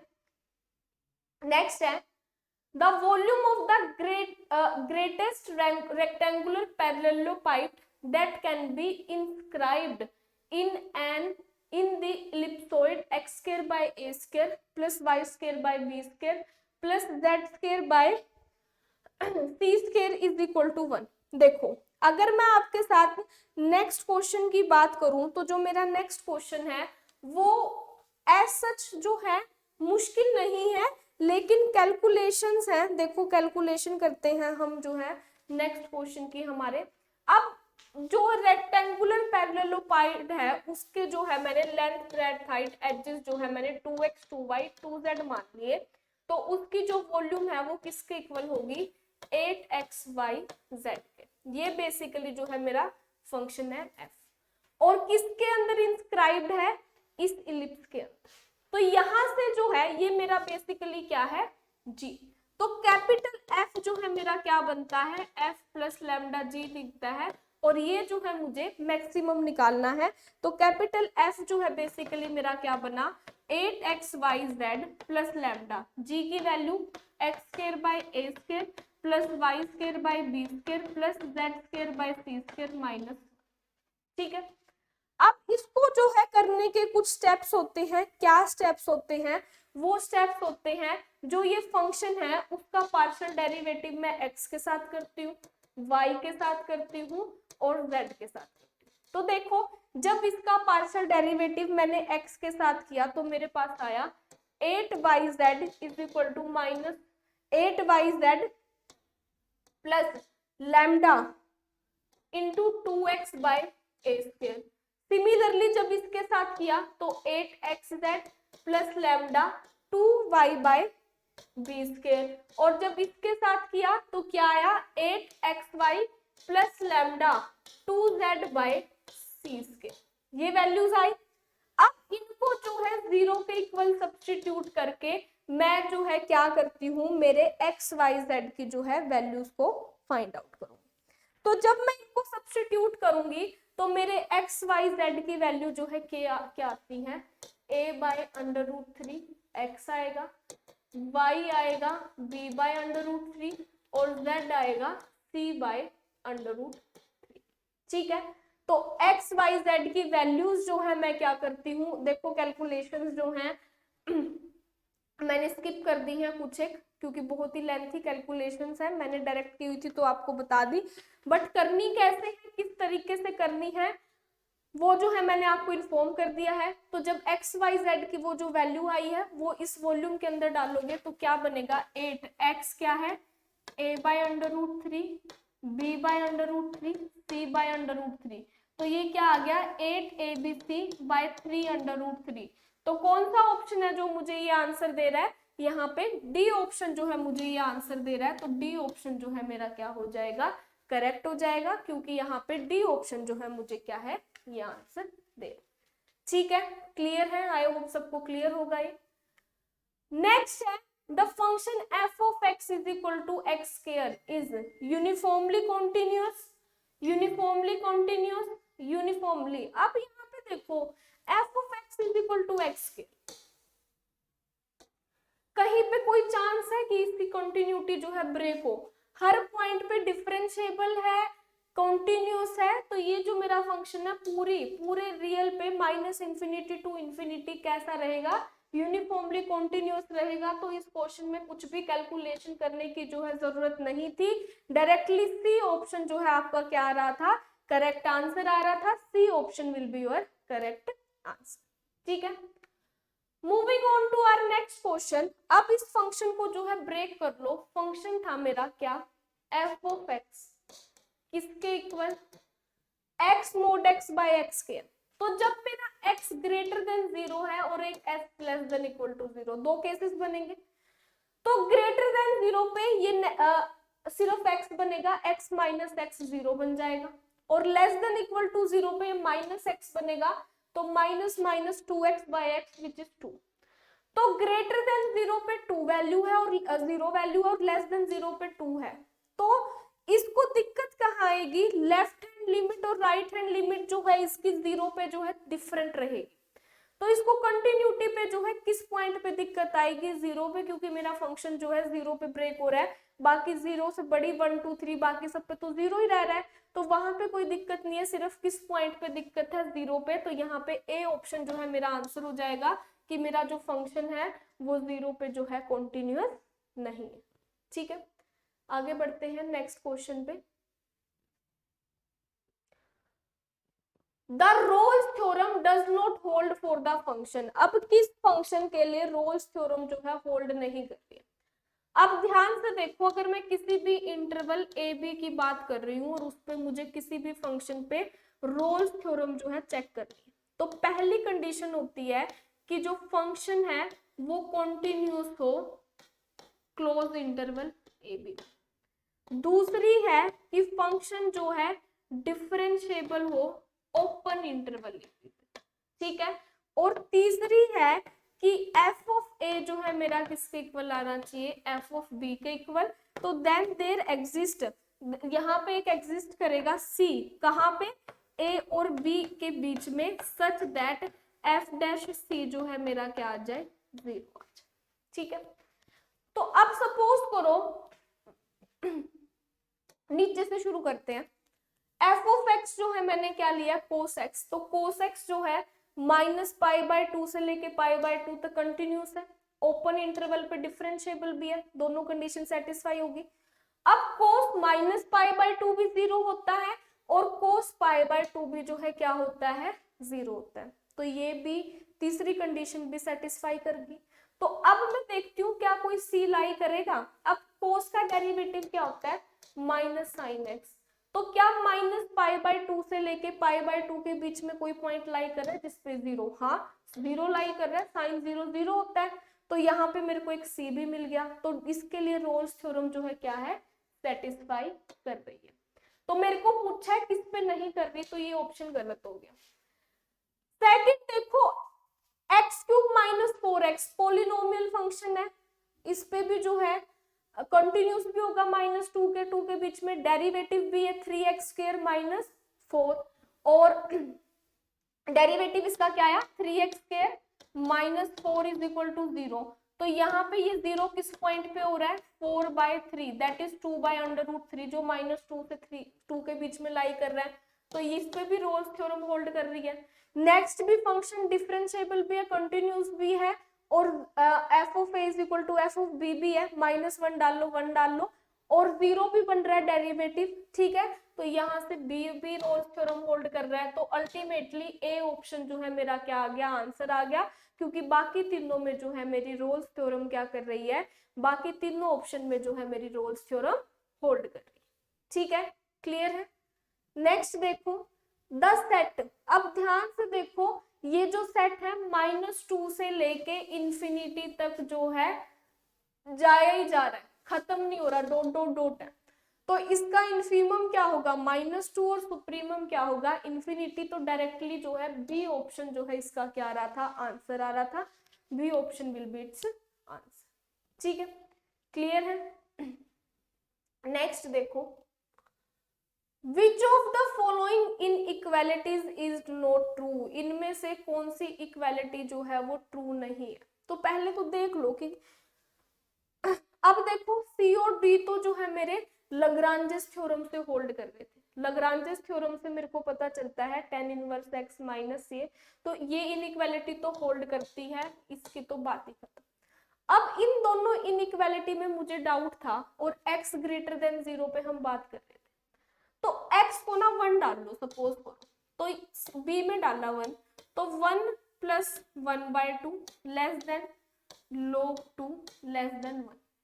अब ऑब्वियसली ये बात तो सच है। अब क्या ये सच है, log 2 जो है मेरा 0.5 है, सॉरी 1/2 मेरा 0.5 है, और log 2 की वैल्यू होती है मेरी 0.31 समथिंग। तो क्या 0.5 लेस देन होगा 0.3 से, तो यहाँ से ही ये जो है इक्वालिटी होल्ड नहीं कर रही। तो यहाँ से बी ऑप्शन जो है मेरा क्या आ गया, करेक्ट आंसर आ गया। B option will be my correct answer, ठीक है, क्लियर है सबको। नेक्स्ट देखो, which one of the following set is not close, इनमें से कौन सा सेट जो है क्लोज नहीं है। अब जो है जिसके लिमिट पॉइंट जो है इसके अंदर, जिस सेट के अंदर नहीं आते। अब किसी भी सेट को हम क्लोज्ड कब बोलते हैं, जब उस सेट के जितने भी लिमिट्स पॉइंट हो उस सेट के अंदर है। अब जो रैशनल नंबर का सेट है, रैशनल नंबर के अराउंड, यहाँ पे सपोज करो मेरा रैशनल नंबर 1 रैशनल नंबर है, तो इसके अराउंड बहुत सारे इरेशनल नंबर हैं जो इसके लिमिट पॉइंट बनेंगे, लेकिन इसके अंदर वो कंटेन्ड नहीं है। तो बी जो है यहाँ से क्लोज सेट नहीं बनेगा। तो बी ऑप्शन जो है मेरा यहाँ से डायरेक्ट सीधे सीधे बी ऑप्शन जो है मेरा क्या आ जाएगा, आंसर आ जाएगा, ठीक है। आगे बढ़ते हैं, विच one of the following is countable, इनमें से कौन सा काउंटेबल है। रियल में से अगर मैं रैशनल नंबर निकाल दूं तो बहुत सारे इरेशनल नंबर पड़े होंगे, और वो सारे कैसे हैं, अनकाउंटेबल। तो ये तो अनकाउंटेबल है, सिमिलरली ये भी अनकाउंटेबल है, ये भी अनकाउंटेबल है। तो रैशनल नंबर का सेट जिनमें से इंटीजर्स को जो मैंने रिमूव कर दिया है, तो ये सेट जो है मेरा कैसा बनेगा, काउंटेबल बनेगा। तो बी ऑप्शन जो है यहाँ से मेरा क्या आ जाएगा, डायरेक्ट आंसर आ जाएगा, ठीक है। नेक्स्ट देखो, आगे बढ़ते हैं। नेक्स्ट है, विच of the following set is open in are, कौन सा सेट जो है मेरा आर के अंदर क्या होता है, ओपन होता है। विच one of the following set is open in are. अब कौन सा सेट ओपन होता है, ऐसा जिसके अंदर, जिस सेट के अंदर उसके सारे के सारे इंटीरियर पॉइंट्स जो है क्या हो, कंटेन्ड हो। तो Z जो इंटीजर्स का सेट है उसके अंदर उसके सारे इंटीरियर पॉइंट्स जो है क्या है, कंटेन्ड होते हैं। ऐसा सेट ओपन होता है जिसमें हर पॉइंट जो है क्या बने, इंटीरियर पॉइंट बने। तो यहाँ पे Z जो है क्लियरली मुझे दिख रहा है कि क्या होगा, Z is my open set. तो ए ऑप्शन जो है यहाँ से मेरा क्या आ जाएगा, आंसर, ठीक है। नेक्स्ट है, विच of the following statement is not true, इनमें से कौन सी स्टेटमेंट जो है, अब क्वेश्चन में क्लियरली मेंशन है विच of the following statement is not true, कौन सी स्टेटमेंट है जो ट्रू नहीं होगी। तो क्वेश्चन में मुझे गिवन है every point of the set Q of rational number is the limit point. Rational में हर पॉइंट जो है क्या बनता है, लिमिट पॉइंट बनता है, ये बात सच है, तो ये ऑप्शन गलत हो गया। Every point of an closed interval में हर पॉइंट लिमिट पॉइंट बनता है, ये भी सच है। A finite set has at least one point, नहीं, फाई ले लो, फाई क्या है, एक फाइनाइट सेट है बट इसमें एक भी पॉइंट नहीं है, तो यहाँ से सी ऑप्शन जो है, सी ऑप्शन जो है मेरा क्या हो जाएगा, करेक्ट आंसर हो जाएगा, क्योंकि ये स्टेटमेंट जो है मेरी क्या है, गलत है, और मेरे से पूछा गया था कि इनकरेक्ट स्टेटमेंट बताओ कि क्या। ठीक है, नेक्स्ट है the sequence 1 minus 1 raised to power n converge, diverge, oscillate finitely and oscillate infinitely।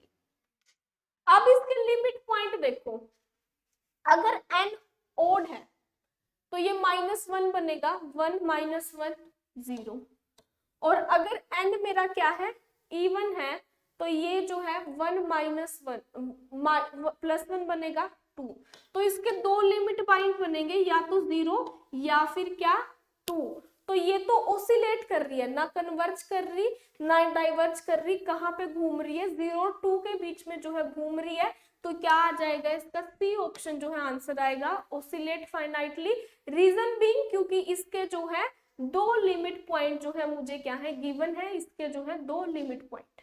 ठीक है, नेक्स्ट देखो, the sum of an infinite series, मुझे जो है एक इनफाइनाइट सीरीज जो है गिवन है, इसका जो है मुझे क्या बताना था, सम बताना था। क्वेश्चन इतना मुश्किल नहीं था ये, बट जो है क्या है, अगर मैं बात करूं, कैलकुलेशंस जो है इस क्वेश्चन की थी, इस क्वेश्चन की कैलकुलेशंस जो थी वो थोड़ी सी डिफिकल्ट थी, एज सच क्वेश्चन नहीं बोलेंगे हम डिफिकल्ट था।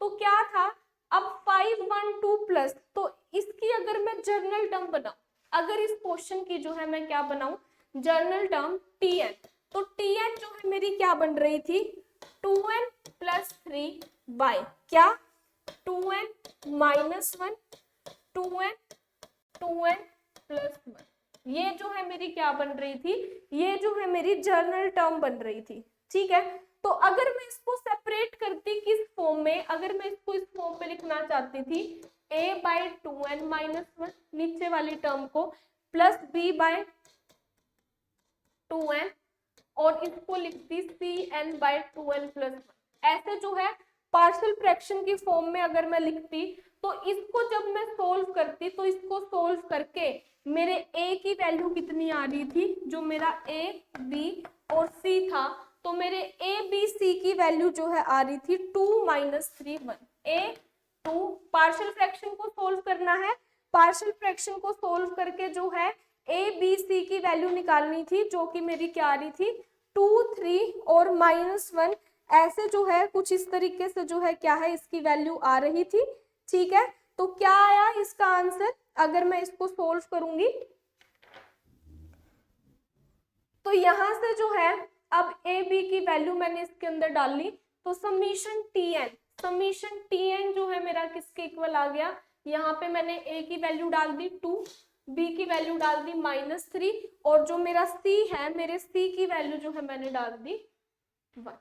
ठीक है, तो बेसिकली इनका समीशन करना, ठीक है, इनका जो है सम करना था, मुझे बताना था कि इनका सम जो है क्या होगा। तो जब आप इन सीरीज को खोलोगे, तो यहाँ पे ध्यान से देखो, इस 3n को मैं लिख सकती हूँ 3/2n को 1/2n, ठीक है, -2/2n, ये -3 है यहाँ पे। ठीक है, तो -1/2n -2/2n क्या बनता है मेरा, बेसिकली -3/2n बनेगा। अब जब आप n की वैल्यू खोलोगे, तो ये सी, जब आप वैल्यू डाल दो, शुरू करो n की, तो ये बनेगा मेरा 1 - 1/2 प्लस 1/3 -1/4 अप टू इंफिनिटी, कुछ इस टाइप की जो है ये मेरी सीरीज क्या है बनेगी। ठीक है, तो जब मैं इसको सोल्व करूंगी, तो इसको सोल्व करके जो है मेरा जो है ये एक लॉग की सीरीज बन रही है, अगर आप ध्यान से देखो तो दोनों सीरीज लॉग की बनेंगी, तो इसका जो है A option 3 log 2 - 1, A option जो है मेरा क्या हो जाएगा, आंसर आ जाएगा, A option will be my correct answer. ठीक है,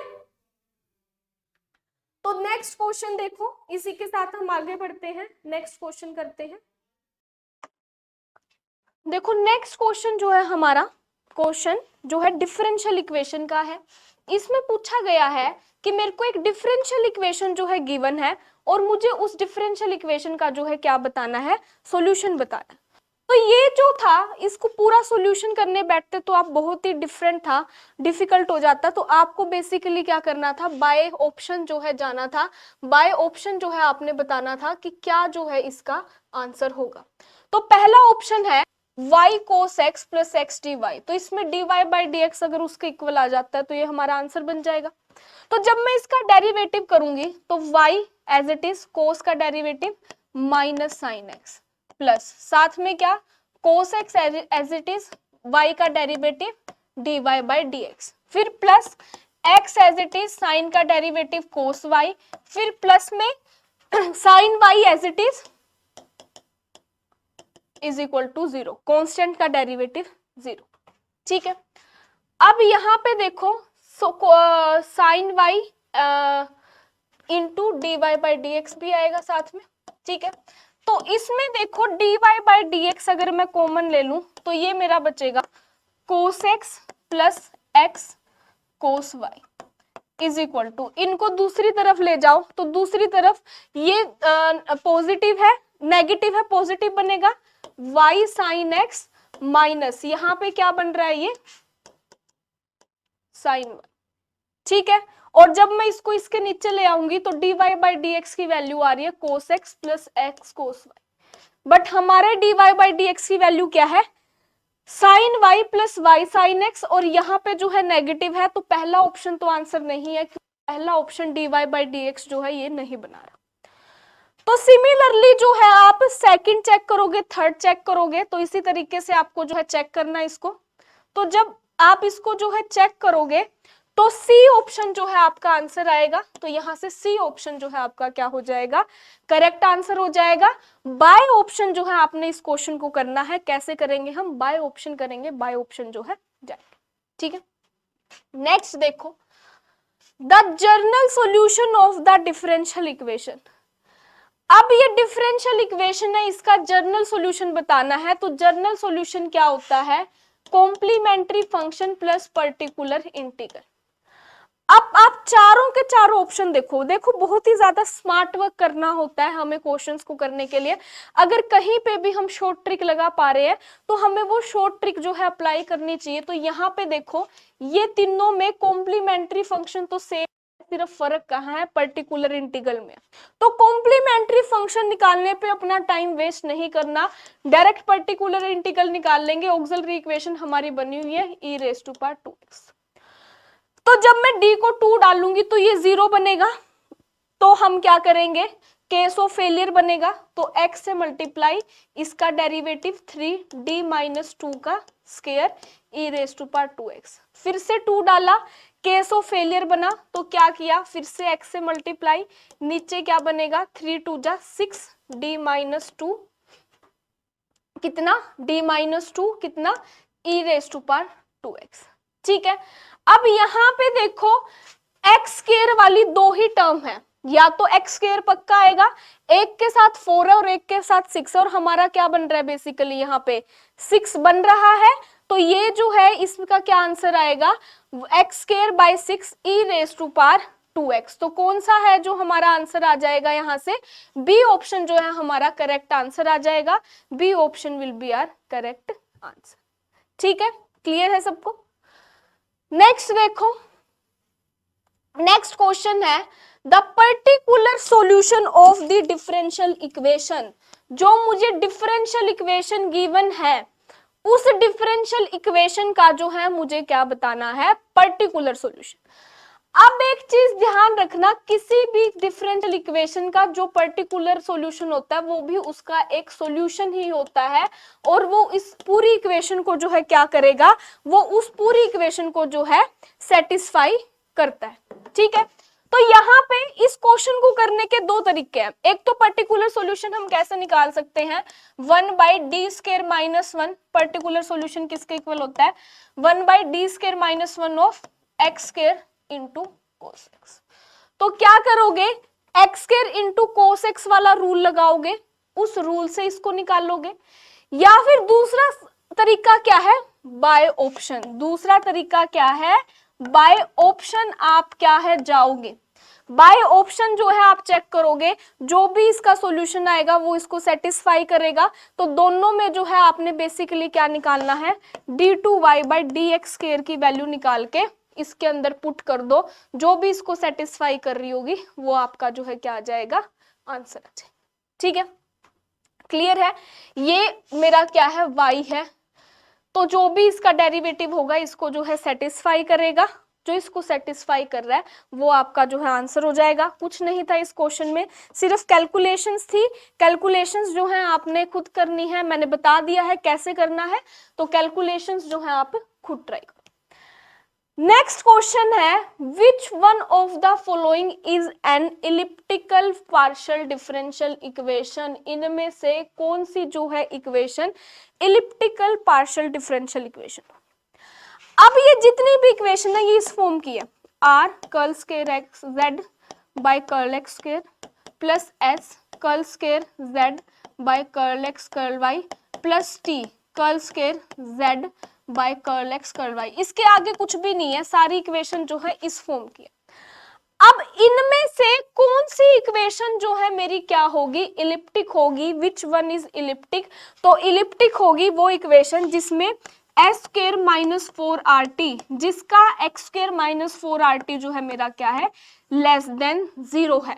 तो वो डिफरेंशियल इक्वेशन जो है मेरी क्या होगी, इलिप्टिक होगी।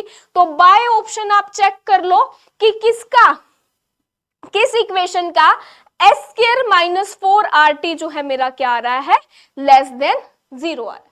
तो देखो यहाँ पे क्या है, एस स्क्वायर माइनस, पहले में एस आर कितना है 1, एस है -6 और टी कितना है 1, तो s square that is 36 minus 4 into 1 into 1 which is greater than 0। तो पहली इक्वेशन तो मेरी कैसी है, हाइपरबोलिक।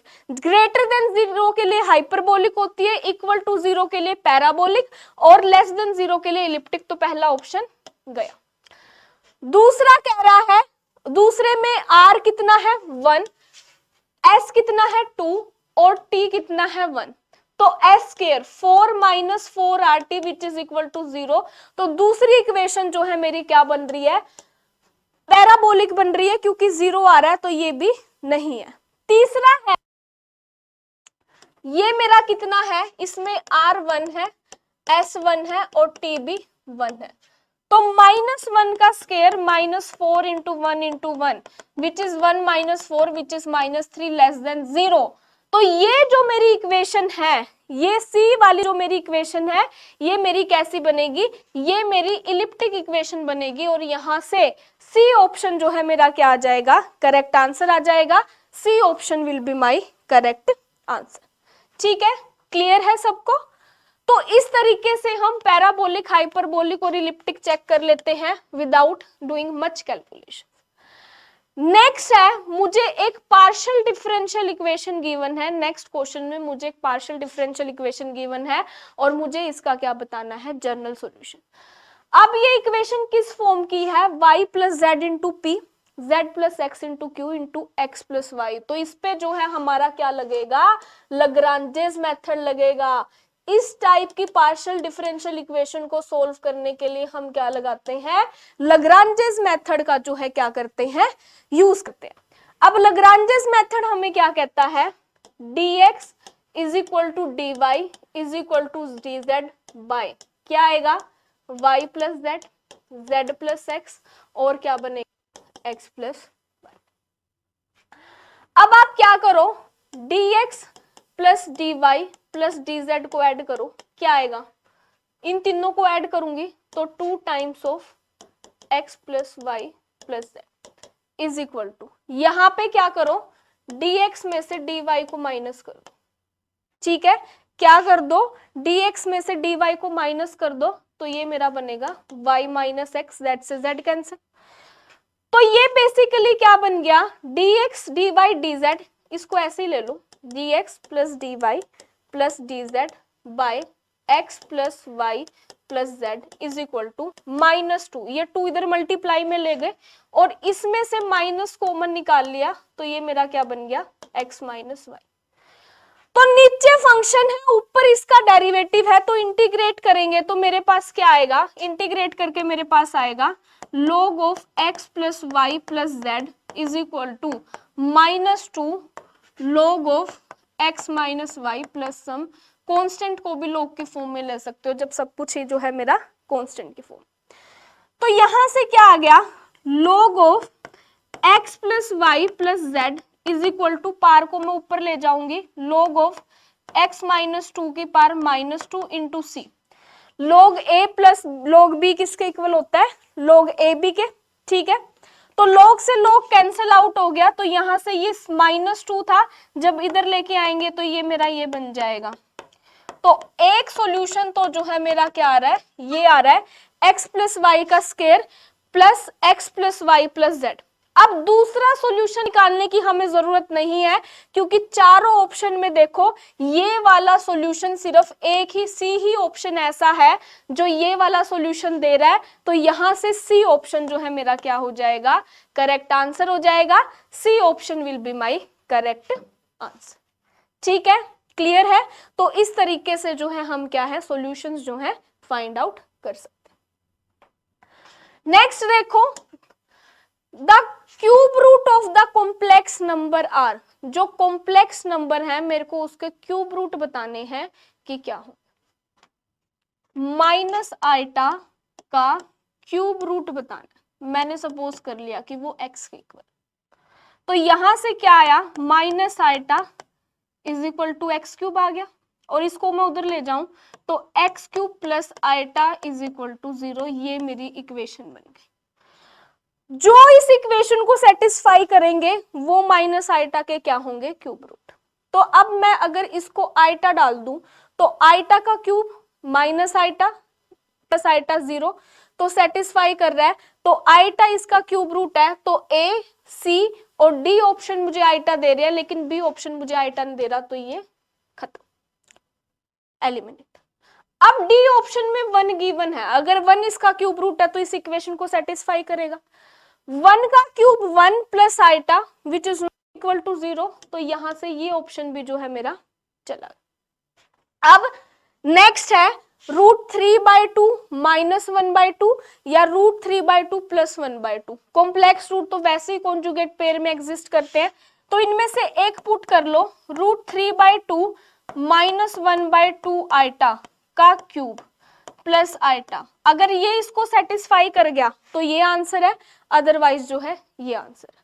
तो फॉर्मूला लगा दो a cube plus b cube का, तो a क्यूब या प्लस वाला ले लो, ये हो गया तो ये आंसर है, अदरवाइज दूसरा। प्लस सोल्व करना ज्यादा इजी रहता है, तो ये बनेगा √3/2 का क्यूब प्लस 1/2 आइटा का cube, a cube plus b cube plus 3 √3/आइटा प्लस इंटू 1/2 आइटा, ठीक है।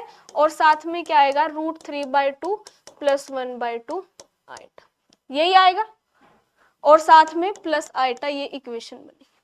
तो √3 ये बनेगा मेरा 3, इसका क्यूब रूट कर रहे हैं हम, इसकी पार 3, तो वो क्या बनेगा 3√3, 3 को मल्टीप्लाई कर रहे हैं बाय 8 प्लस यहाँ पे क्या बन जाएगा -1/8 eta. Eta cube minus eta होता है और 1/2 का क्यूब -1/8 हो जाएगा। कैलकुलेशन ये इस क्वेश्चन में और कुछ नहीं है, ये मेरा क्या बनेगा +3√3/2 2 जा 4 आइटा, ठीक है। और अंदर क्या है √3/2 प्लस 1/2 आइटा प्लस आइटा। अब ये क्या बना 3√3/8 -1/8 आइटा। इसको ओपन करो, जब इनकी मैं आपस में मल्टीप्लाई कराऊंगी तो 3 की मल्टीप्लाई होके 3 3 जा कितना 9, 9/4 2 जा 8, तो ये क्या आ गया प्लस 9/8 आइटा। और ये मेरा क्या बनेगा, इसकी मल्टीप्लाई जब इससे करी तो 3√3/8 आइटा स्क्वायर, ठीक है। और साथ में क्या है आइटा, ठीक है। तो आइटा स्क्वायर की वैल्यू -1, तो ये और ये कैंसिल, -1/8 आइटा प्लस 8/8 आइटा, तो ये मेरा क्या बन गया, -8/8 आइटा प्लस आइटा, तो ये minus eta plus eta which is equal to 0। तो ये जो है सी ऑप्शन जो है इसको सेटिस्फाई कर रहा है, तो obviously D A option eliminate हो गया और यहां से सी ऑप्शन जो है मेरा क्या आ गया, करेक्ट आंसर आ गया। तो हमें बाय ऑप्शन जाना था कि जो भी इसकी रूट होंगी, जो भी इसके क्यूब रूट्स होंगे वो मेरी गिवन इक्वेशन को सेटिस्फाई करेंगे। तो जो इसको सेटिस्फाई कर रहे थे वो मेरे आंसर बन गए, बाकी जो है एलिमिनेट हो गए। ठीक है, क्लियर है सबको ये? आगे बढ़ते हैं, देखो इसी के साथ the function e raise to power z, और z कहां पे बिलोंग कर रहे हैं, कॉम्प्लेक्स नंबर में। देखो एक्सपोनेंशियल फंक्शन रियल नंबर पे पीरियोडिक नहीं होता, लेकिन कॉम्प्लेक्स नंबर पे जो है एक्सपोनेंशियल फंक्शन मेरा पीरियोडिक होता है। ठीक है, विद एन इमेजिनरी पीरियड। तो यहां से मेरे को पक्का श्योरिटी है कि e raise to power z periodic function होता है, तो और ऑप्शंस की तरफ मैं देखूंगी भी नहीं, मैं डायरेक्टली बोल दूंगी कि सी ऑप्शन जो है इसका क्या होगा, करेक्ट आंसर होगा। C option will be my correct answer. ठीक है, आगे चलते हैं। Which of the following complex valued function is not analytic, कौन सा कॉम्प्लेक्स वैल्यू फंक्शन है जो एनालिटिक नहीं होगा। देखो sine z, cos z, sine z, exponential, ये तीनों तो जो है मेरे एनालिटिक फंक्शन कौन से होते हैं, पहले तो आपको पता होना चाहिए एनालिटिक फंक्शन कौन होते हैं। एनालिटिक फंक्शन जो है मेरे वो होते हैं जो हर जगह क्या होते हैं, डिफरेंशिएबल होते हैं। The functions which are differentiable everywhere are called analytic function. ठीक है, तो अब यहाँ पे देखो cos z, sin z, exponential z तो हर जगह डिफरेंशिएबल है। tan z मेरा बेसिकली होता है sin z by cos z। तो यहाँ पे इसको, जहां पे cos जो है 0 बनेगा वहां पे जो है इस फंक्शन को जो है दिक्कत आएगी जब मैं इसका डिफरेंशिएट करूंगी। तो tan z जो है मेरा क्या है, डिफरेंस एनालिटिक नहीं होगा। तो यहाँ से डी ऑप्शन tan z जो है मेरा क्या आ जाएगा, करेक्ट आंसर आ जाएगा। ठीक है, नेक्स्ट है the complex value function log z has a branch point. अब इसका ब्रांच पॉइंट क्या है log z का, अब log z का ब्रांच पॉइंट क्या होता है, जिस पॉइंट पे ये 0 बनता है वो पॉइंट जो है मेरा क्या बनता है, ब्रांच पॉइंट। और मुझे पता है log 1 जो है मेरा क्या होता है 0, तो z को जो मैं 1 पुट करूंगी तो वो जो है मेरा क्या बनेगा 0। तो यहां से z इज इक्वल टू 1 जो है मेरा क्या बन जाएगा, ब्रांच पॉइंट बन जाएगा। तो बी ऑप्शन जो है मेरा क्या आ जाएगा, करेक्ट आंसर आ जाएगा। B will be my correct answer. ठीक है, क्लियर है? नेक्स्ट देखो, नेक्स्ट चलते हैं आगे। The radius of convergence, next question में जो है मुझे क्या बताना है, रेडियस ऑफ कन्वर्जेंस जो है मुझे बताना है। अब जो मेरी सीरीज होती है उसका रेडियस ऑफ कन्वर्जेंस, पहले तो आपको फॉर्मूला पता होना चाहिए कि उसका रेडियस ऑफ कन्वर्जेंस होता क्या। रेडियस ऑफ कन्वर्जेंस बेसिकली होता है मेरा limit n approaches infinity an by an plus 1 का मोड। ध्यान से देखो मैंने यहाँ पे मोड यूज किया, तो an क्या होगा, an का मोड लिख लो अलग से। an जो है ये सारा है मेरा an, तो -1 का मोड तो चाहे ये माइनस आए प्लस 1 आए अल्टीमेटली 1 ही बन जाएगा। तो an का मोड मेरा क्या बनेगा, n by 5n square plus 3, और an प्लस 1 का मोड क्या बनेगा, n plus 1 bye 5n plus 1 का स्क्वायर प्लस 3। n को किससे रिप्लेस कर दिया, n प्लस 1 से। तो कुछ नहीं करना, ये वैल्यू सब्स्टिट्यूट करो, सिंपली आपको जो है आपका आंसर मिल जाएगा। तो क्या बनेगा, लिमिट n अप्रोचेस, n कहां अप्रोच कर रहा है, इंफिनिटी को। an मेरा कितना है, n by 5n square plus 3 into divide by an plus 1 है, तो ये क्या बनेगा, n प्लस 1 बाय ऊपर क्या बना 5 n प्लस 1 का स्क्वायर प्लस 3।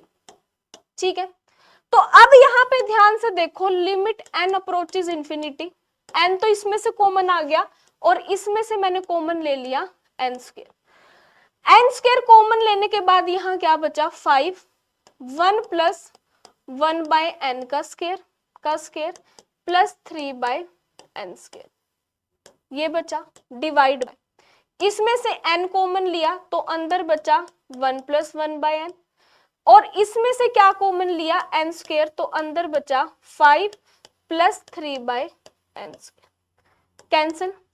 ठीक है, जब n अप्रोच कर रहा है इंफिनिटी को तो समथिंग बाय इंफिनिटी 0 0, तो यहां पे ऊपर सिर्फ क्या बचा 5, नीचे क्या बचा 1/∞ 0 1/∞ 0, 5 × 1 क्या बचा 5, तो 5 से 5 cancel which is equal to 1। तो इसका रेडियस ऑफ कन्वर्जेंस जो है कितना आ रहा है, रेडियस ऑफ कन्वर्जेंस जो है मेरा कितना आ रहा है 1 आ रहा है। कौन सा ऑप्शन है जो मुझे 1 दे रहा है यहाँ पे, बी ऑप्शन जो है मुझे 1 दे रहा है यहाँ पे, तो बी ऑप्शन जो है मेरा क्या हो जाएगा, करेक्ट आंसर हो जाएगा। B option will be my correct answer. ठीक है, नेक्स्ट देखो, for the complex valued function f of z is equal to e⁻z by z minus sin z, the point z is equal to 0 is। अब branch point नहीं है ये, ठीक है। अब क्या होता है, अगर डिनोमिनेटर न्यूमरेटर मेरा 0 बने किसी पॉइंट पे, तो वो क्या होती है, उस फंक्शन की जीरोस होती हैं, और किसी पॉइंट पे अगर न्यूमरेटर जो है क्या बने 0 बने, सॉरी डिनोमिनेटर 0 बने, तो वो क्या होती है, पोल होती है। और अगर किसी पॉइंट पे न्यूमरेटर और डिनोमिनेटर दोनों ही जो है मेरे क्या बन रहे हैं, 0 बन रहे हैं, लेकिन कुछ उस अरेंजमेंट के बाद जो है वो 0 बनना बंद हो जाए, तो वो मेरी कैसी होती है, रिमूवेबल सिंगुलैरिटी होती है।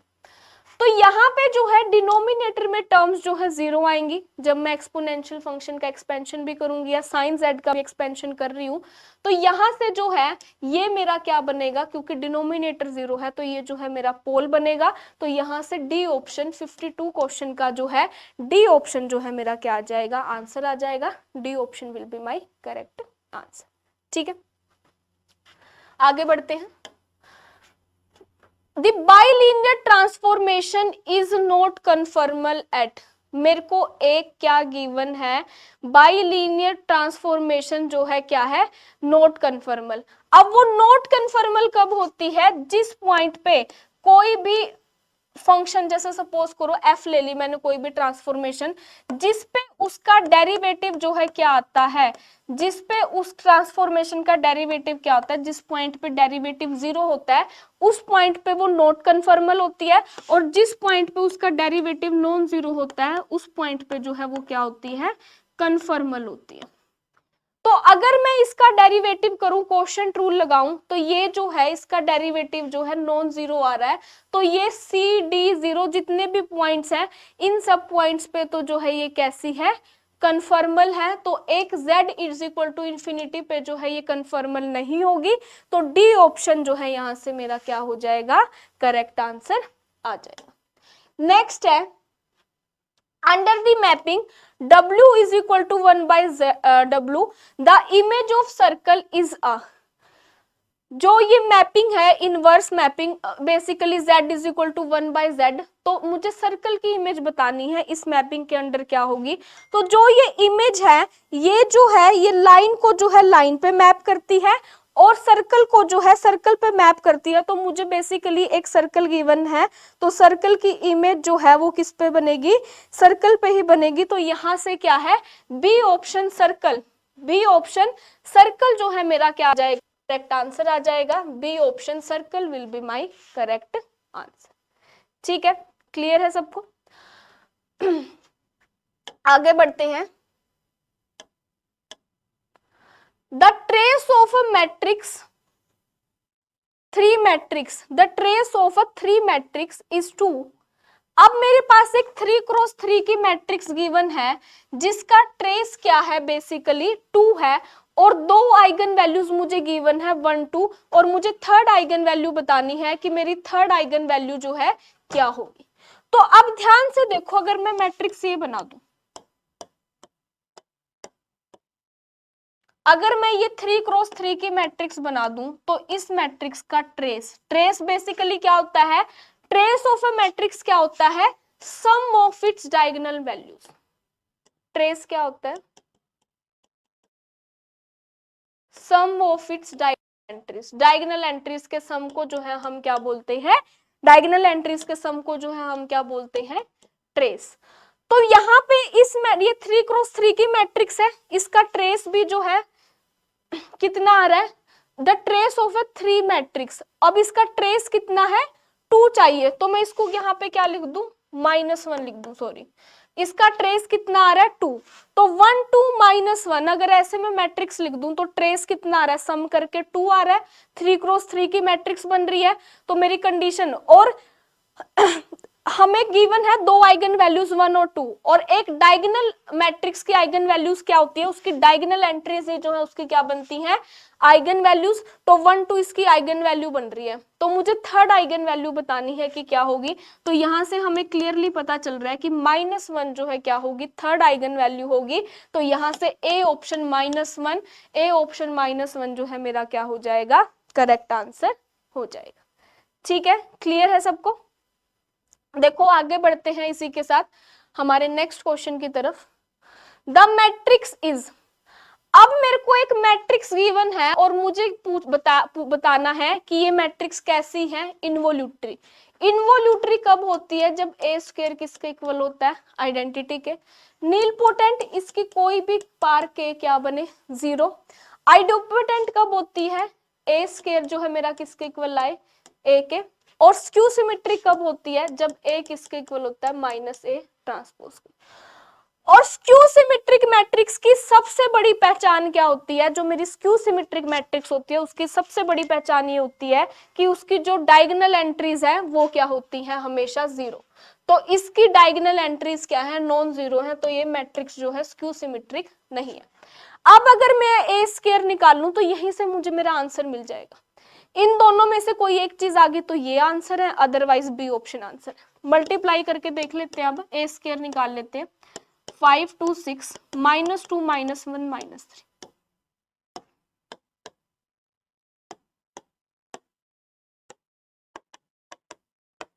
अब ध्यान से देखो, मैं 3x3 की मैट्रिक्स बनेगी। पहला एलिमेंट बनाती हूं, इसकी मल्टीप्लाई इसके साथ, 1 + 5 - 6। अब ध्यान से देखो, 1 + 5 - 6 0, पहली एंट्री क्या आ रही है, 0।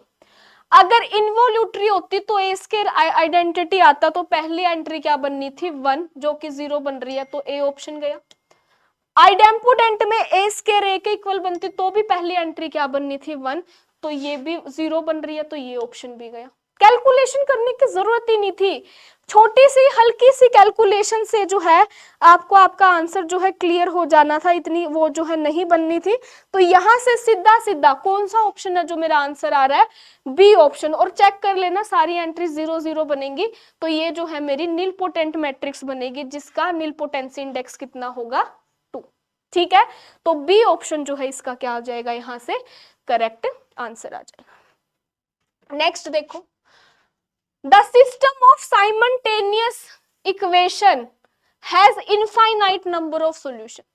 मुझे ये सिस्टम ऑफ इक्वेशंस गिवन है और इसके जो है infinite number of solutions given है, तो मुझे k की वैल्यू बतानी है कि क्या होगी। इनफाइनाइट नंबर ऑफ सॉल्यूशन है तो इसका मतलब क्या है कि इसका डिटरमिनेंट जो है क्या होगा, 0 होगा। तो वो क्या बनेगा डिटरमिनेंट, 1 1 1 1 2 3 1 4 के, ये होगा।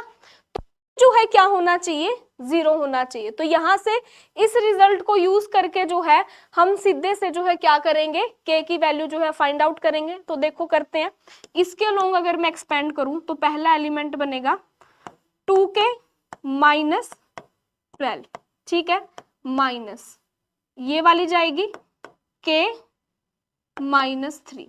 अब ये वाली तो क्या बनेगी, +4 - 2 will be equal to 0। Solve कर लो इसको, क्या बना, 2k - 12 - k +3 +2 is equal to 0।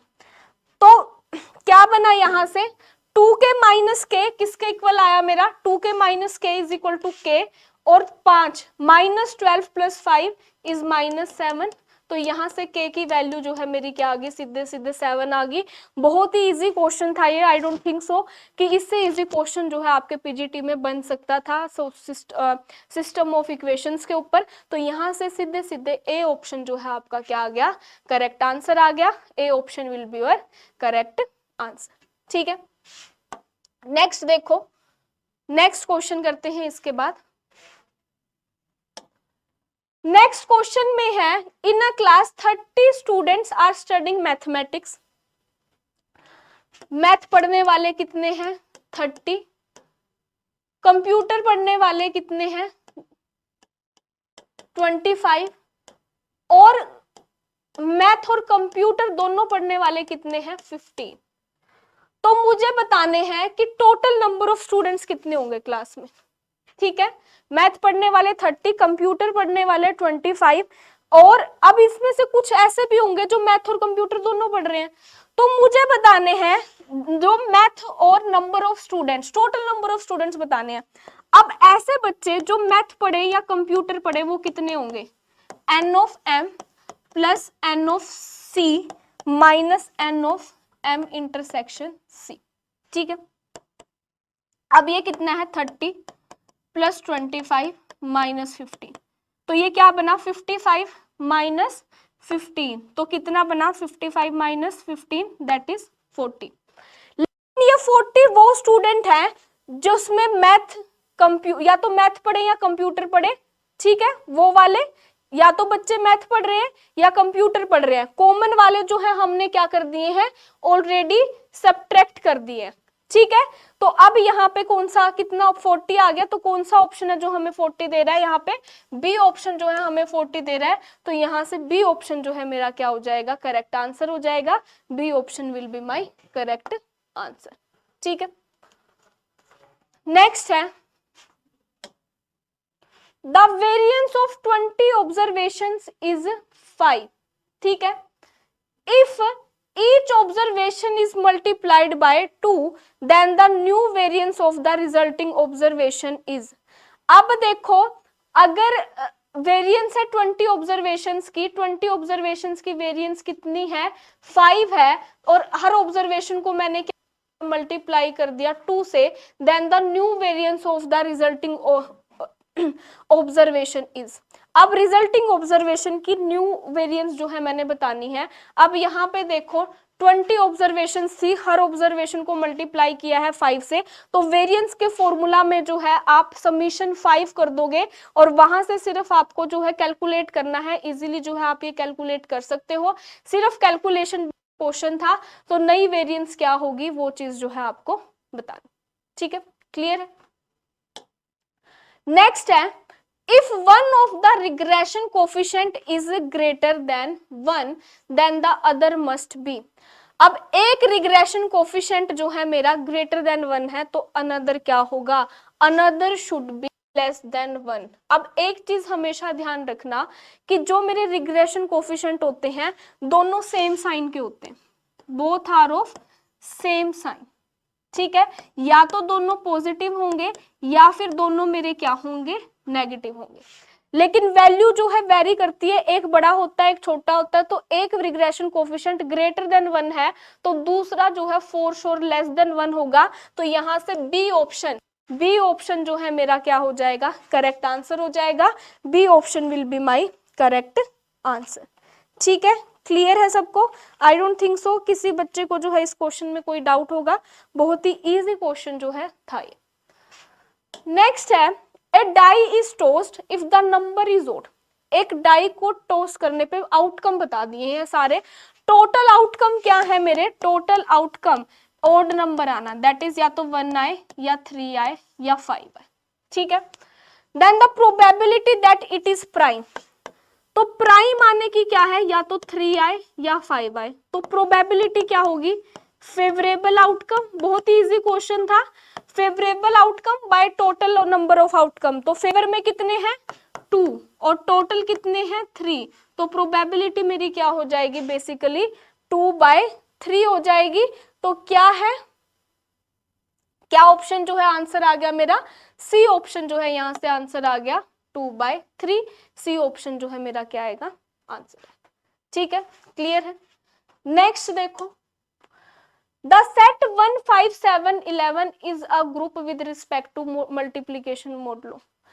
अब कोई भी सेट ग्रुप कब बनता है, जब वो जो है मेरा क्या है, चार प्रॉपर्टी सेटिस्फाई करे। कौन सी चार? Closure, associative, existence of identity and existence of inverse। तो जो सेट ये चारों प्रॉपर्टी सेटिस्फाई करता है, वो सेट जो है मेरा क्या बनता है, ग्रुप। तो ये सेट 1 5 7 11 किस ऑपरेशन के अंदर जो है ये प्रॉपर्टीज जो है सेटिस्फाई करेगा? ये जो है मल्टीप्लिकेशन मॉडुलो 12 के अंदर ये सारी प्रॉपर्टीज जो है सेटिस्फाई करेगा। ये जो है आपको चेक करनी थी बेसिकली, वैसे भी देख के जो है पता चल जाता है। तो यहां से सीधे सीधे क्या है, डी ऑप्शन जो है डायरेक्टली मेरा क्या आ रहा था, आंसर आ रहा था। D option will be my correct answer. Next, if the multiplicative group, देखो मुझे एक मल्टीप्रेटिव ग्रुप गिवन है और इस ग्रुप की जो है आइडेंटिटी कितनी है, 1। तो मुझे बताना है ऑर्डर -1 का, माइनस आइटा का। तो बेसिकली माइनस आइटा की पार कितनी करूं मैं, n की मेरे को क्या मिल जाए, आइडेंटिटी मिल जाए, दैट इज मेरे को 1 मिल जाए। तो वो जो है मेरे गिवन ग्रुप का क्या होता है, ऑर्डर होता है। तो अगर मैं माइनस आइटा का स्क्वायर करूंगी तो माइनस का स्क्वायर 1, आइटा का स्क्वायर -1 नहीं होगा, क्यूब भी नहीं होगा। आइटा की पार 4 जो है मुझे क्या देगी, 1 देगी। तो इसमें ऑर्डर कितना है, माइनस आइटा का ऑर्डर कितना हो जाएगा, 4। तो डी ऑप्शन जो है मेरा क्या आ जाएगा, यहां से करेक्ट आंसर आ जाएगा। D option will be my correct answer. ठीक है, क्लियर है। ऑर्डर बेसिकली क्या होता है, उस एलिमेंट की मैं कितनी पार करूं, अंडर मल्टीप्लीकेशन है ना, तो minus iota into minus iota into minus iota मैं कितनी बार करूं कि मुझे क्या मिल जाए, आइडेंटिटी मिल जाए। अगर एडिटिव ग्रुप होता, ये मल्टीप्लीकेटिव ग्रुप है, एडिटिव होता तो मेरे को क्या करना था, ऐड करना था इनको। ठीक है, कि कितनी बार ऐड करूं कि मुझे आइडेंटिटी मिल जाए। ठीक है, नेक्स्ट क्वेश्चन देखो, लैग्रांजेस थ्योरम की डेफिनेशन थी। For a finite group Lagrange's theorem हमें क्या बोलती है, order of an elements divide order of G, order of any subgroup divides order of G, sum of order of elements in G is the order of G, order of G equals the order of identity element। G का order identity element के equal हो, ये तो Lagrange's theorem हमें नहीं बोलती। सम of orders of element के बारे में भी वो कोई जानकारी नहीं देती। लैग्रांजेस थ्योरम हमें क्या बोलती है कि सब ग्रुप जो है, ऑर्डर ऑफ सब group divides the order of group, वो सब ग्रुप के बारे में जो है बात करती है लैग्रांजेस थ्योरम। तो बी ऑप्शन जो हमें बोल रहा है कि order of any subgroup divides the order of G. तो लैग्रांजेस थ्योरम सब ग्रुप के बारे में बात करती है, सब ग्रुप के ऑर्डर डिवाइड करता है ग्रुप के ऑर्डर को, ये चीज बोलती है। तो यहां से क्या, कौन सा ऑप्शन जो है मेरा करेक्ट आंसर आ गया, यहां से सीधे सीधे जो है बी ऑप्शन जो है मेरा करेक्ट आंसर जो है आ गया। आई होप सबको क्लियर होगा। ये आगे बढ़ते हैं, देखो अगर H1 H2 जो है मेरे दो सब ग्रुप हैं जी के, तो which one subgroup of G. H1 union H2 subgroup जब बनता है, if and only if condition होती है 1 is contained in, if H2 is contained in H2 या फिर H2 जो है किसमें कंटेन्ड हो, H1 में। अगर इन दोनों में से कोई एक कंडीशन होल्ड करती है तो ये सब ग्रुप बनता है। तो यहाँ पे मुझे एज सच कंडीशन के बारे में कुछ भी गिवन नहीं है, मुझे कोई भी कंडीशन जो है गिवन नहीं है। तो यहाँ से ए ऑप्शन जो है मेरा क्या हो गया, सीधे सीधे एलिमिनेट हो गया। इंटरसेक्शन ऑफ टू सब ग्रुप, ये जो है एक थ्योरम भी है, ग्रुप वाले चैप्टर में हम थ्योरम पढ़ते हैं। Intersection of two subgroup is a subgroup and union of two subgroup is a group only when if one is contained in another.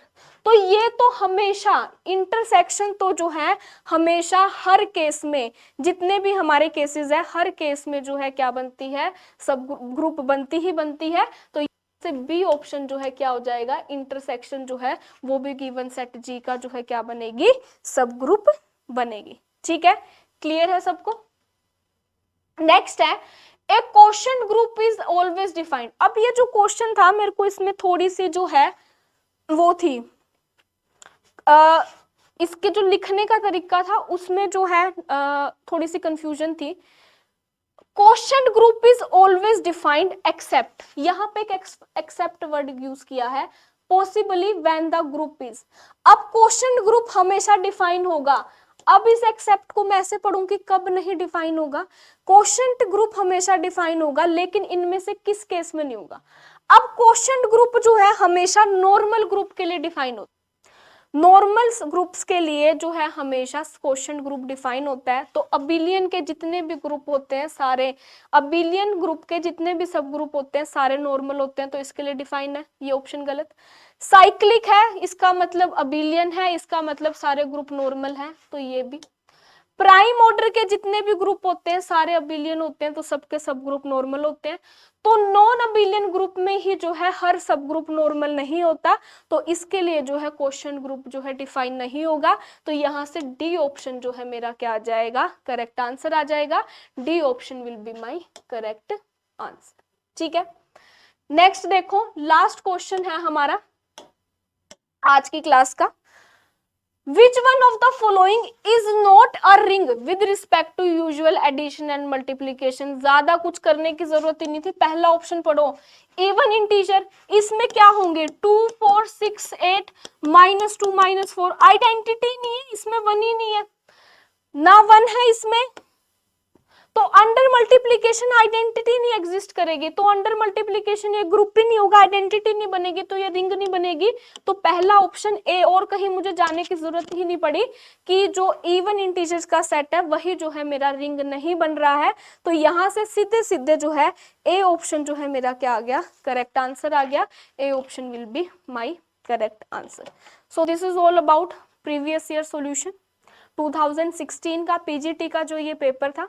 किसी भी बच्चे को कोई भी डाउट है तो आप कमेंट सेक्शन में जो है कमेंट करके पूछ सकते हैं। आज का जो ये सेशन है हम यहीं पे खत्म करते हैं। That's all for today, bye everyone, have a nice day.